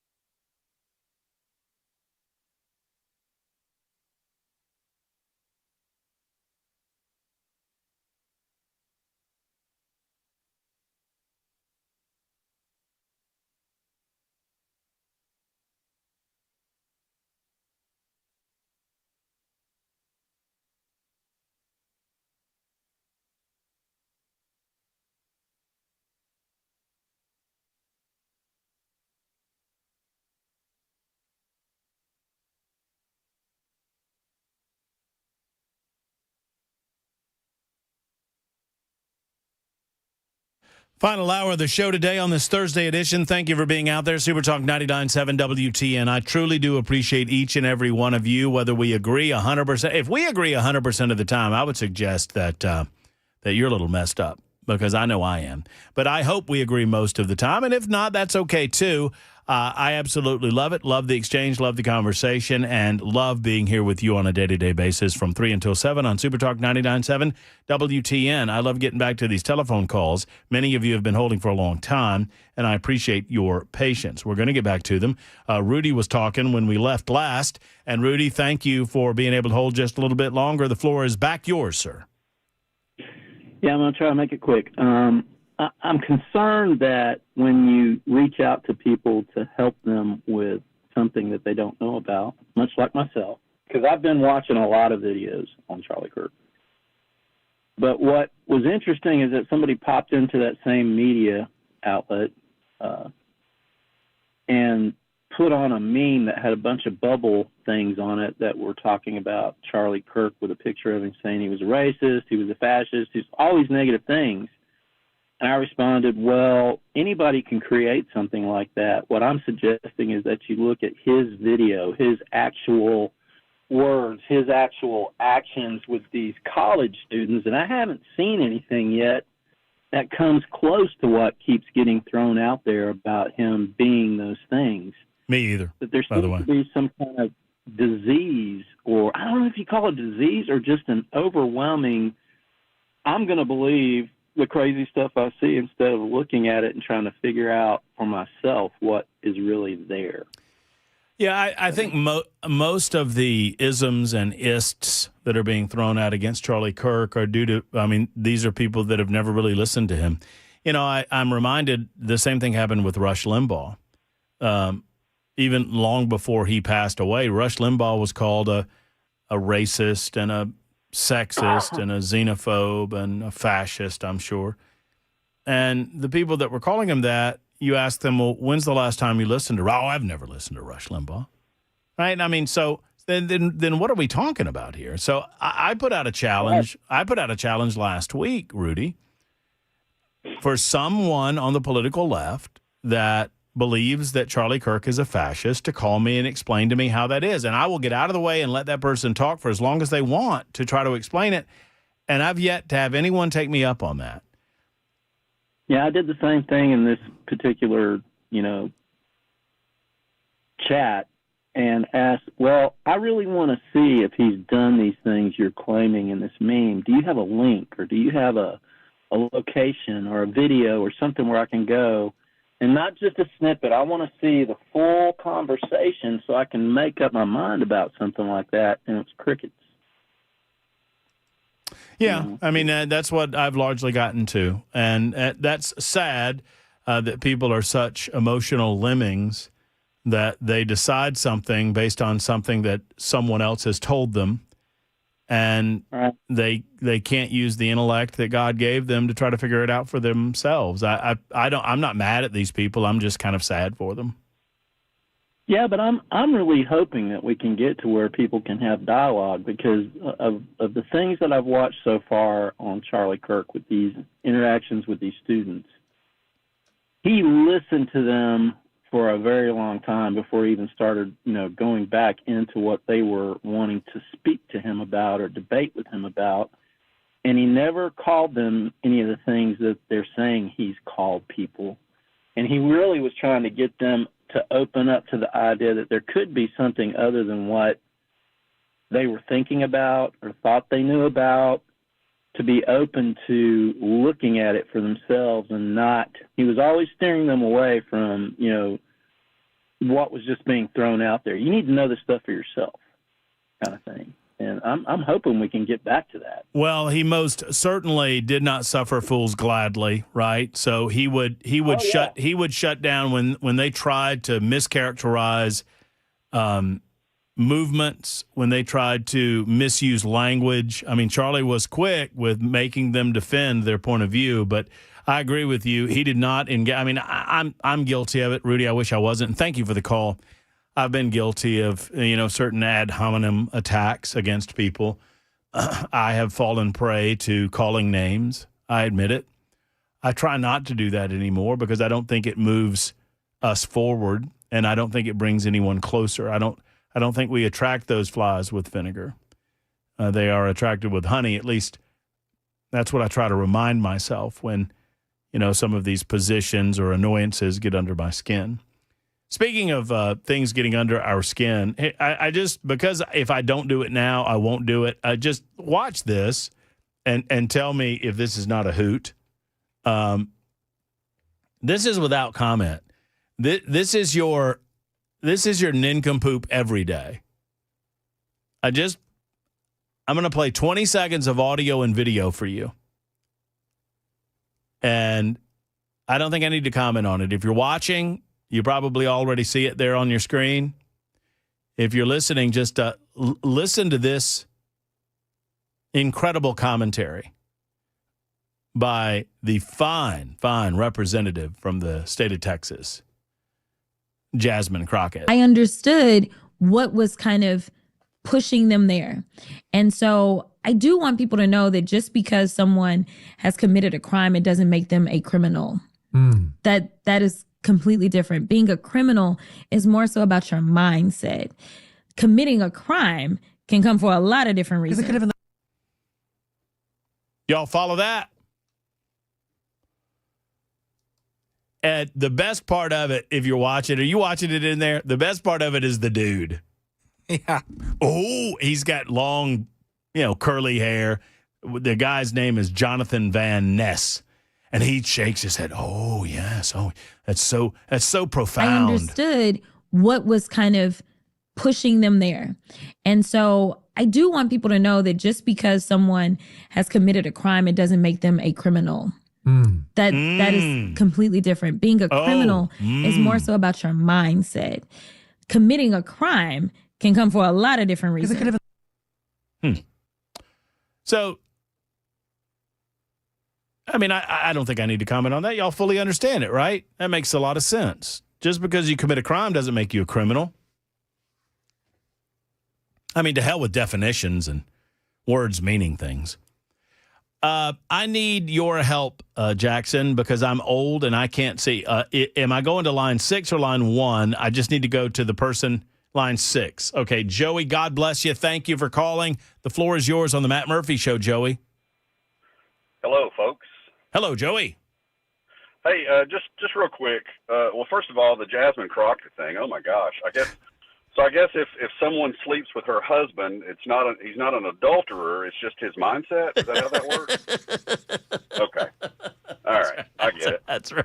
So I wanted to say some things about guys, folks like Evan and Bonnie and all these people that we've all been dealing with for decades and decades and decades. The world, it just seems like, has always been after a tragedy. It's always been, the world is just not the same. It's just not, it's folks, it's never been the same, It's always been that way, and it always will be until, we're all in the ground. But too many people sit around, they blame shadowy figures and secret groups or some kind of grand conspiracy for everything wrong in their lives, and they talk and complain and point fingers. But the truth is, for me at least, complaining never built anything, and blaming others never improved a single life. History wasn't changed by complainers. It was changed by doers and people who took responsibility and acted. One of my favorite musicians, rest his soul, Neil Peart from the great group Rush, said very short, he said, I get up every morning and I think, what good thing can I do today? And I think if everybody, had that mentality when they got up in the morning, would maybe not call in and complain about everything, but do nothing about it. I think wasting your breath on conspiracies is ignorant. It leaves you powerless. Take that energy and use it to grow and lift others to build something real. Do the work, lead by example, and that's how you win. Man, that's Joey. That's really well said. Really well said. And I appreciate it. I have nothing to add but this, that it is a byproduct, in my opinion, in part, of feeling powerless that we try to, in our minds, generate rational excuses for why we cannot escape the circumstance we find ourselves in. I do it. I think we all do it to a certain degree. And some people kind of take it to the next level. I'm not saying that about previous callers, but I would agree wholeheartedly that it makes it easier to justify your inaction if you believe that action is futile. Keith is next. Hey, Keith, glad you called. Hey, guys, I appreciate you taking my call. It's been a long time since I've listened to the radio station. I just so happened to tune in today to hear Evan's call. And I would say this, it's not uncommon for the human nature to be curious and to be problem solvers. That's what we are when it comes to things like puzzles and riddles. It's just common nature for us to be problem solvers. But when it comes to things like conspiracy theories and you go down those rabbit holes, it can consume you. And even sometimes when the truth can be presented right in front of people that go down these rabbit holes, they're unwilling to even believe the truth when it's presented to them. That can be dangerous. I mean, it can lead to a lot of stress, anxiety, and fear. And when you're talking to Evan, I think you were kind of alluding to that, what your response is or what the answers to that are. For me, it's you repent of your sins. You accept Jesus Christ into your heart. You know that you're saved, and you will have a peace about those things, that those things don't matter anymore. We watched a man get assassinated last week, and when he was asked what he wanted to be remembered for, he said, courage in my faith. And even though I was angry at the moment when they assassinated him, I was envious to know that he is in a place where he is standing in front of a loving and powerful God, and he's not worried about the evil of this earth anymore. And I pray that I'll be there with him as well. When you have that peace, it's okay to question these things. It's okay to be curious, but if you want the answer, instead of going down the rabbit hole of the internet and conspiracies, you can find those answers between the pages of your Bible. And when you have that peace, it doesn't matter. Wow. Thanks for taking my call. Keith, thank you for making that call. That's well spoken. Joey and Mike and Connie and Dave and Jay will get to your calls momentarily. It's 20 minutes after the hour. This is the Matt Murphy Show on Super Talk.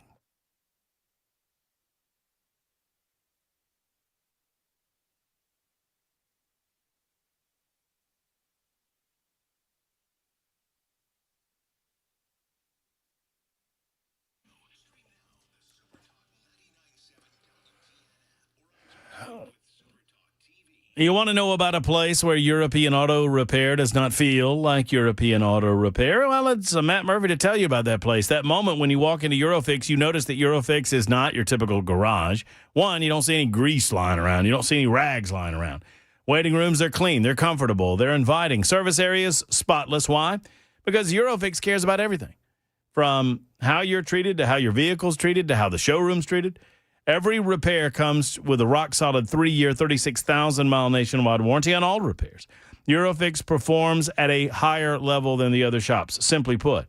And they do so at below dealer pricing. You don't have to put up with dealer prices or get ghosted when you're waiting on a callback. Eurofix doesn't do that to you. Eurofix fixes everything European, plus a rental car available at every appointment. They have locations in Nashville, Franklin, Belmead, Murfreesboro, and Mount Juliet. Call 844-EUROFIX. That's 844-EUROFIX, or online at MyEurofix.com. MyEurofix.com.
Friends, Matt Murphy for U.S. Pest. You know, it's that time of year where you think the bugs are going to go away. They don't go away. Just because it's getting a little bit cooler, you think those bugs are going to? No, they're going in your house. That's what they do. And I'm telling you, fall is spider season, and not just because of Halloween, because the spiders come out and they want the bugs that your house has around it, and they come, and I can't stand it. That's why I'm so glad that I have U.S. Pest in my life. U.S. Pest with J.K. and Erica Brister. They're great Americans. They hate bugs. Termite protection, crawl space service available, and full-service pest control. Friends, the value of having pest control on a monthly basis is to prevent insects and rodents from getting to your house and bringing the disease with them. That's the purpose of health. These types of healthy actions like pest control with U.S. Pest. So I encourage you, I implore you, to give U.S. Pest a call or go online at uspest.com to find out how they can assist you in avoiding having the pest get into your home this fall and into the winter. 590-1260. That's 590-1260 for our friends at U.S. Pest.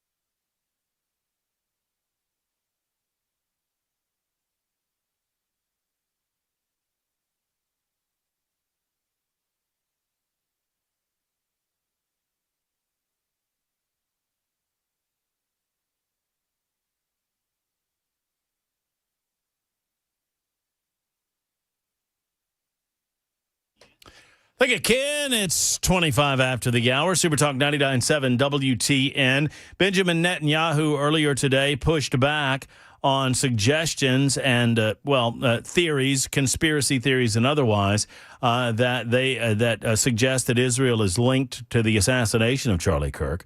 In the wake of Kirk's death, prominent commentators have insinuated that Kirk's evolving views on Israel might have played a role in his assassination last week. Netanyahu said in a video posted on social media, someone has fabricated a monstrous lie. Israel has something to do with this horrific murder. It's insane, it's false, and it's outrageous. Netanyahu said Kirk sent him a supportive letter soon before he died and noted Kirk's love for Israel and the Jewish people.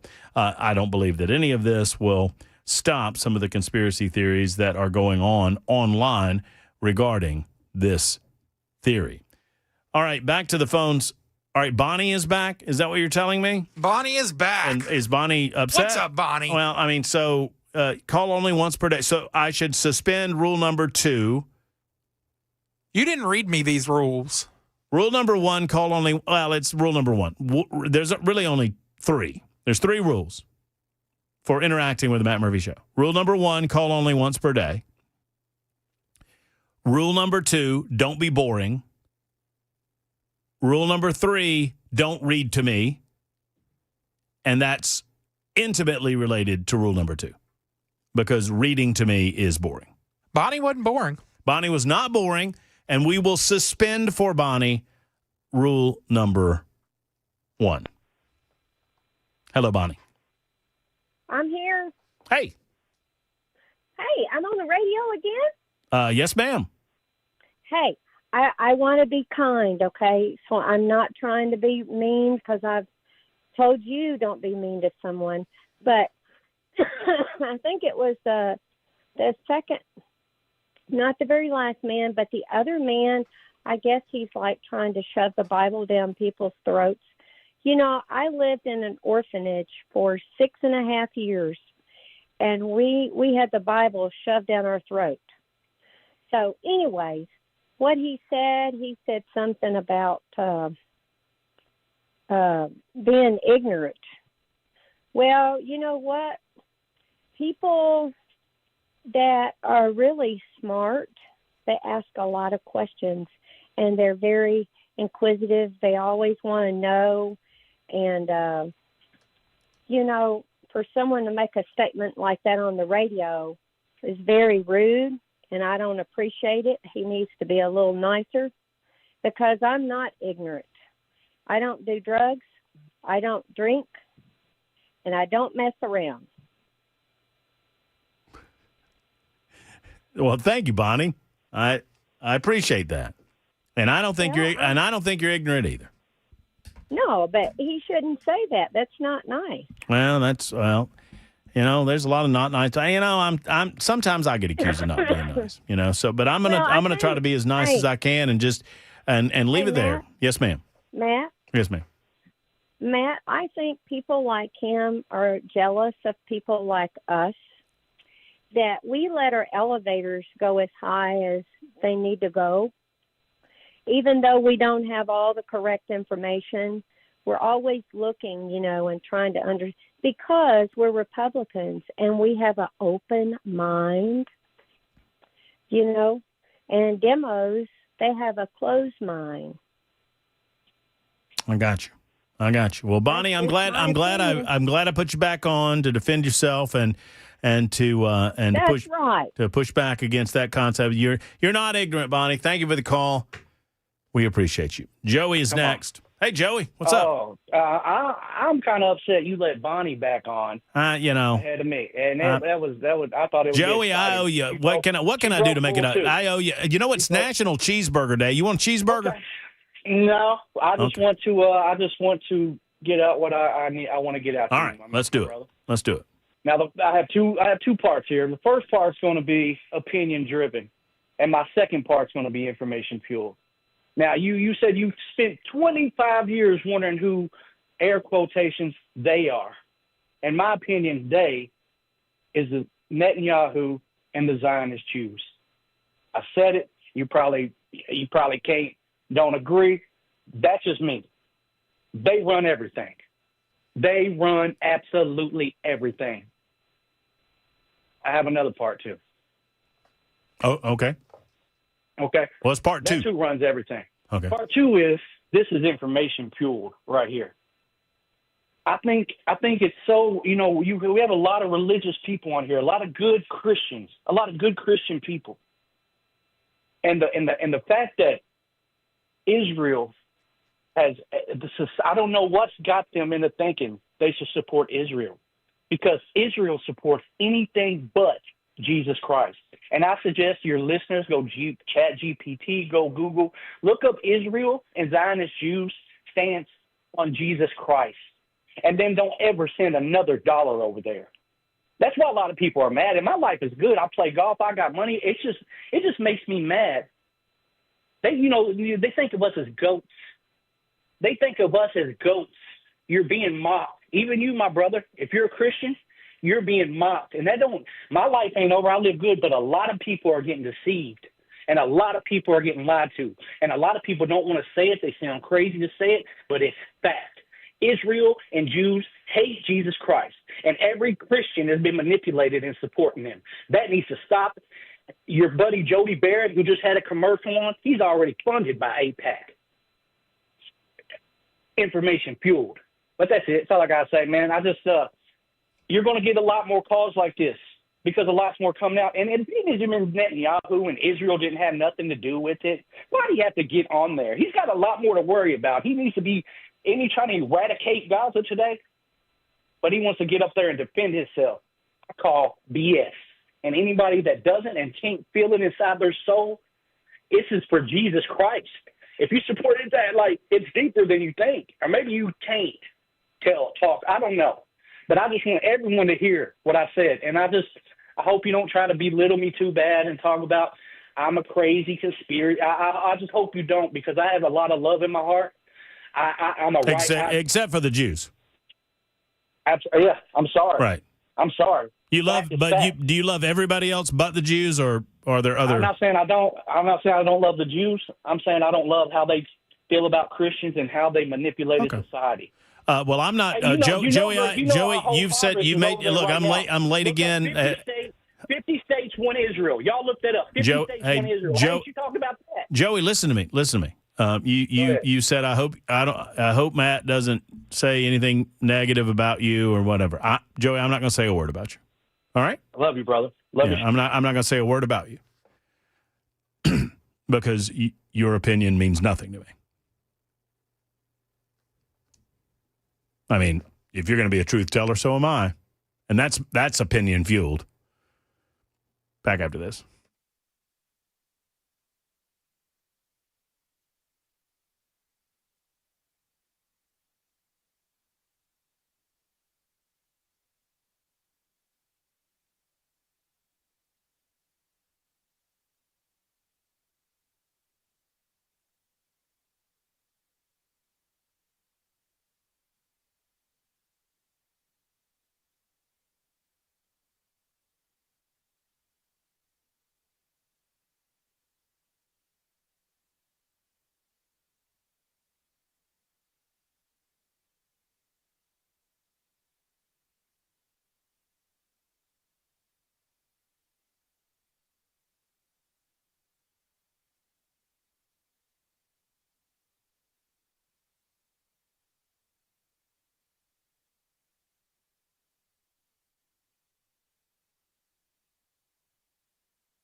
All right, friends, Matt Murphy for the Glock store. Friends and neighbors, the Glock store is your one-stop shop for all things Glocks and everything else.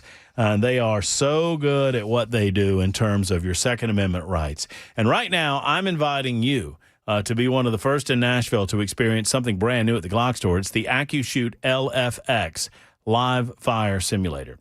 From Tuesday the 23rd to Saturday the 27th, the AccuShoot LFX is a fully interactive experience that lets you shoot a variety of animated targets with live fire in a timed drill that is automatically and instantly scored. And here's why that scoring is important, because you could win. Every day, the top shooters of the daily prize drill will win valuable prizes like a real Avid gunsmithing tool or an O-Sight red dot optic. And when the week's over, the top shooter of the grand prize drill will win a Dira DY9 pistol. And if you've not heard about them yet, you will. It's the Dira DY9 pistol at the Glock store. Just create your AccuShoot account and your profile at the Glock store. Pay $10 plus ammo if you need it. And then pick your choice of 5 different shooting drills from mild to wild. That's the AccuShoot LFX event, the 23rd through the 27th, only at the Glock store, minutes away from the airport and worth the drive from anywhere.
You know, I wanted to get to this story concerning the 7th Congressional District race. Voting is going on, right? I mean, early voting started yesterday. Maybe we'll try to do it tomorrow, where I will pose a simple question to you, and that question is, who you got? And I feel like that question should be followed by some sort of sounder, like a bong, like a gong or something or another. Like, who you got? Brong. And then we ask the listening audience. We're gonna segment a portion of time. And then we will ask the audience on the 7th district, who you got? Brong. And then you tell me who you got. Maybe we do that tomorrow. I don't know. Today, I feel like the show has somewhat been hijacked. But that's okay. It's just been it's been one of those days, man. One of those days. By the way, Governor Bill Lee has apparently been working in the background with Donald Trump for some time regarding Memphis in an attempt to see criminal behavior reduced in that part of our state. That's good news. I love that. If you've not heard, Erica Kirk, as expected, has been named CEO of Turning Point USA. I mean, I wouldn't wish that were so because of the circumstances surrounding the case, but she is a perfect person to lead that organization, obviously. And in happier news, it's National Cheeseburger Day. You getting a cheeseburger tonight there, Jackson? Oh, tried to do my best Ken Weaver there. It didn't work. Oh. Hey, tomorrow we need a gong. We need a gong, like a big gong. I know Why on earth do you need a gong? Well, you were on the phone. I just explained it to everybody. Well, and you then were on give me the synopsis. 10-cent version because we're going not to not like a long-winded version, Well, I need a gong, and because I want to ask the callers. I want to get like 20 minutes, one segment of 7th Congressional District voters, and I'm going to say, okay, it's the Who You Got segment, and I'm going to answer the phones, and I'm going to say, like, for example, if it's you, Jackson is on line 1. Jackson, who you got? Gong. We'll have a gong right after the question. Wait, is that how it ends? I like it to fade out. Does it? Okay, that's much better. That's much better. No, leave that. So do it one more time, but just don't pull it down. Just let it go. Yeah, see that? Yeah, see, that's the thing. Yeah, that's the thing about a gong, Jackson. You got to just let it. I mean, listen to that thing. Just resonate. Love it. Yeah, so we'll use that a little more tomorrow. In the meantime, it's Dave's turn. Hey. Hello, Dave. Yeah. How's it going? Dave, you got a gong. How about that? Well, I love the gong. Yeah. What's up? Hey, y'all got me in trouble. How's that? All right, so I'm sitting out here on my patio. I'm on hold. In between Bonnie and the Jew guy, I've done forgot what I was going to talk about. So my wife comes out here because I'm for real. I'm supposed to take her to Applebee's for a cheeseburger. Anyway, she comes out here. She's sitting right here. Say hey, honey. Hey. I don't know if you could hear. Hey. Yeah, we heard. Anyway, she comes out. She goes, "What are you doing?" I said, "I'm on hold waiting to talk to Matt Murphy." She goes, "Do I look like I'm ready? I want to hold on."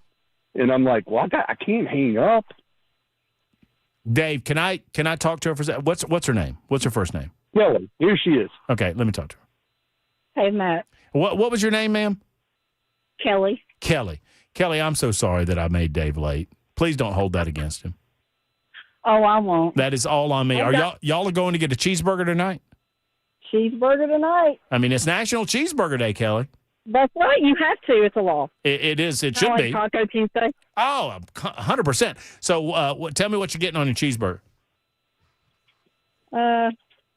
Besides the cheese, bacon. That's about it. Oh, Kelly, I love Maybe that. avocado. Avocado?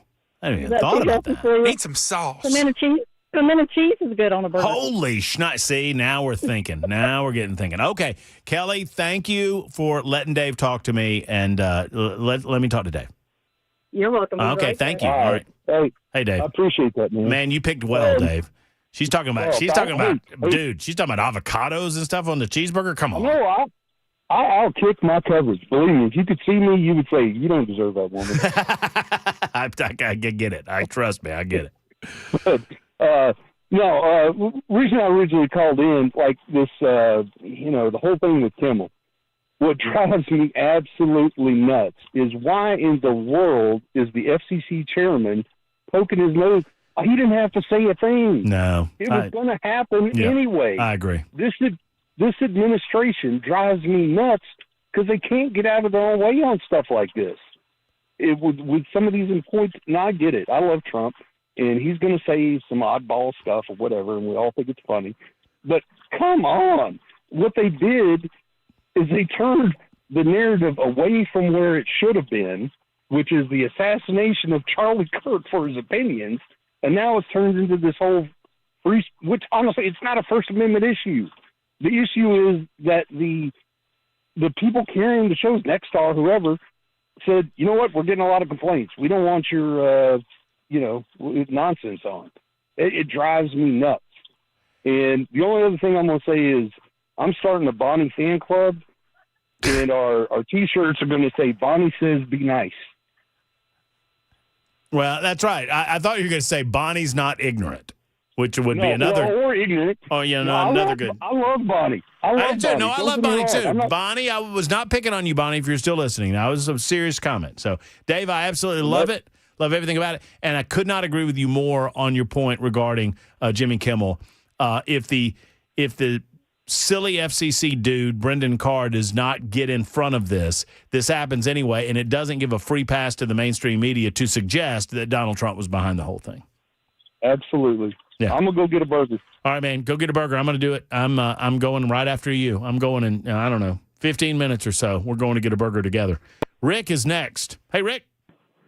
Hey, Matt. Love your show, my friend. Thank you. Just a quick comment concerning the forget his name, the caller that did all the ranting and raving about Netanyahu and the Jewish nation. Yeah, Joey.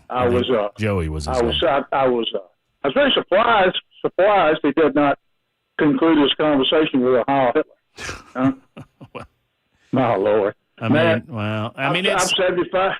I'm sorry. Go ahead. No, I was going to say, I said I wasn't going to say anything about him because his opinion doesn't matter, and so I guess I shouldn't. I should try to honor my word. So I'll just, I think we all heard the same thing, Rick. You know what I mean? I just covered for you, brother. Matt, my friend, there's a lot of screwed people in this world, you know? It's a crazy you gotta world. watch it. Yeah. Crazy world. Rick, thank you, brother. See you, man. All right, take care. 615-737-9986 on the super text line. A lot of you commenting on the super text line about, well, tonight. 3456 says, I'm so upset. I just spoke to you. I'm Jewish. I served my country in the military as an officer, was awarded the Meritorious Medal. I work hard. I'm conservative. I do the right things. I went to a Charlie Kirk memorial. I'm disgusted by the show tonight. I listen every night.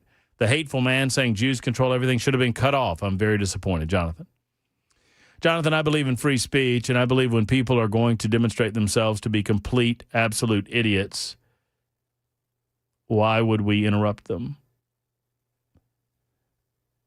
Jonathan, I would suggest that merely because we allow individuals to engage in the free expression of ideas does not mean that I agree with any ideas expressed necessarily by the callers on this radio show. I understand what you're saying. I have many, many dear Jewish friends, and I love them and cherish them. You need to understand that there's a lot of hateful and stupid people in this world. You probably already know that. As a Jewish person yourself, I bet you've experienced it. I guess I should not be immune to the frustrations that exist in this world on the other side of nasty comments like that. So do not believe that my allowance for the individual to express his opinions, as anti-Semitic as they may be, is in any way condoning said opinions. But it is an example of what separates this radio show from many, many others, and what separates this country from many, many others, that we do allow for differences of thought and opinion, and even speech that some would consider to be hateful. I don't believe in hate speech. Charlie Kirk did not believe in hate speech. But I appreciate you. And hope that you understand where I'm coming from. It is 10 till the top on Super Talk.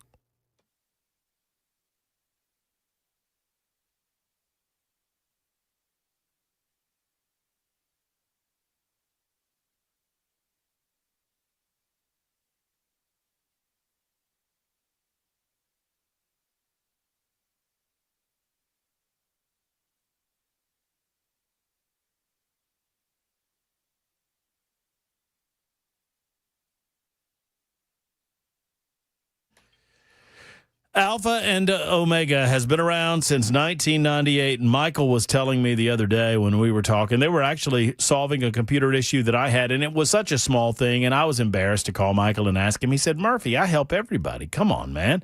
And he did. Michael and his teammate Eric helped me out with my computer issue, and as we were discussing it, he said, man, things have changed in this industry over the years, but they've kept up, and they understand how to serve you in your IT needs. You get a real person on the phone with every telephone call that you make to to Alpha and Omega. That's pretty special. And that real person is based right here in Middle Tennessee. They don't farm anything out over there.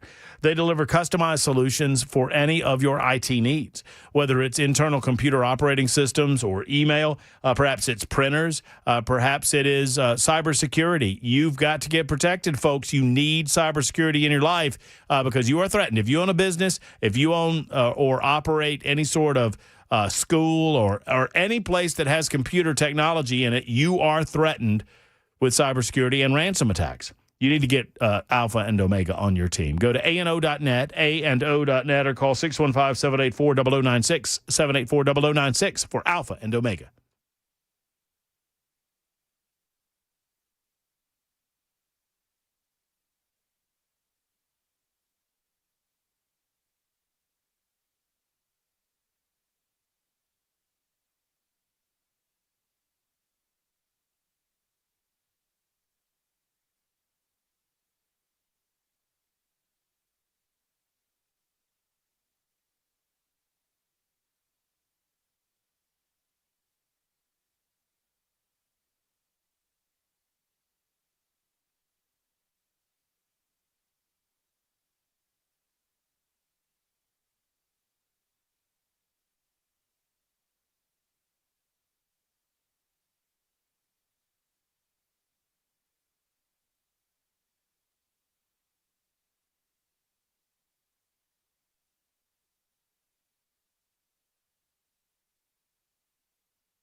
You know, I'm glad the show's about to end. Otherwise, I don't know that I would be able to contain the story about what just happened to me. Are we not a partnership?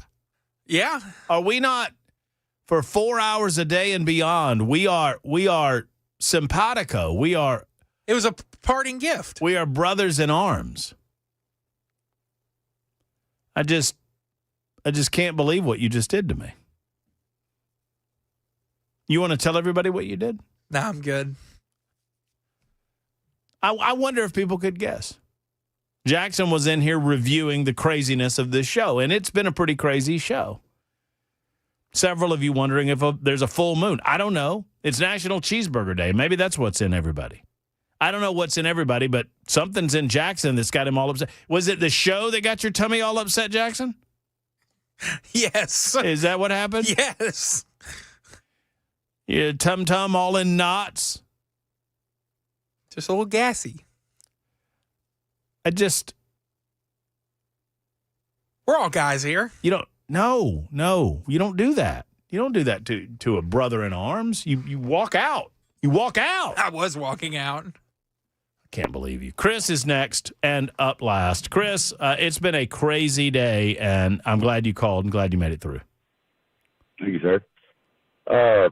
Long-time listener, first-time caller, but I always had a real serious question about how every single time there's a murder or something like this, everything is bleeped out. There's pixels. The actual murder itself is not viewed.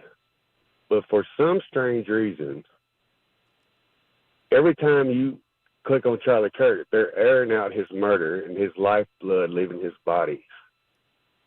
And I'll hang up and listen to that question. I've noticed, and I understand what you're saying, that Charlie was on us before we could even say no to it, sadly. I think partially because there were so many people that were videoing the event, partially because of the immediacy of the actions taken. I mean, obviously, this was something happening in real time, and it got thrown out there on social media platforms before. I mean, it is the biggest murder assassination in the United States of America since when? I mean, we would have seen the same from Donald Trump in real time. I don't know. I mean, we saw the woman on the subway, and that wasn't pixelated out, at least as I saw it. I guess I understand what you're saying, but I also understand that this was the most high-profile assassination since when? Since the 1960s? Daniel Pearl, maybe?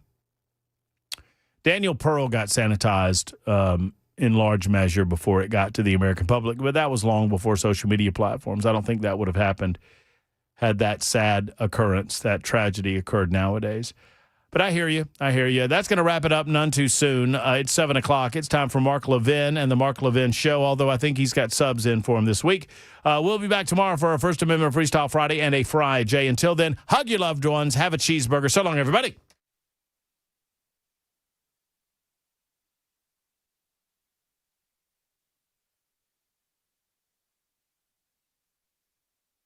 I'm Pastor Alan Jackson, and I'm excited to invite you to join me for my brand new show on Super Talk 99.7 WTN. Every Sunday night from 7 to 8, I'll be talking about the week's news and headlines, but through a biblical lens. Together, we'll look at what's happening in our world and how God's Word can guide us through it. Join me, Pastor Alan Jackson, Sunday evenings at 7 on Super Talk 99.7 WTN. And you can listen on iHeartRadio and tune in.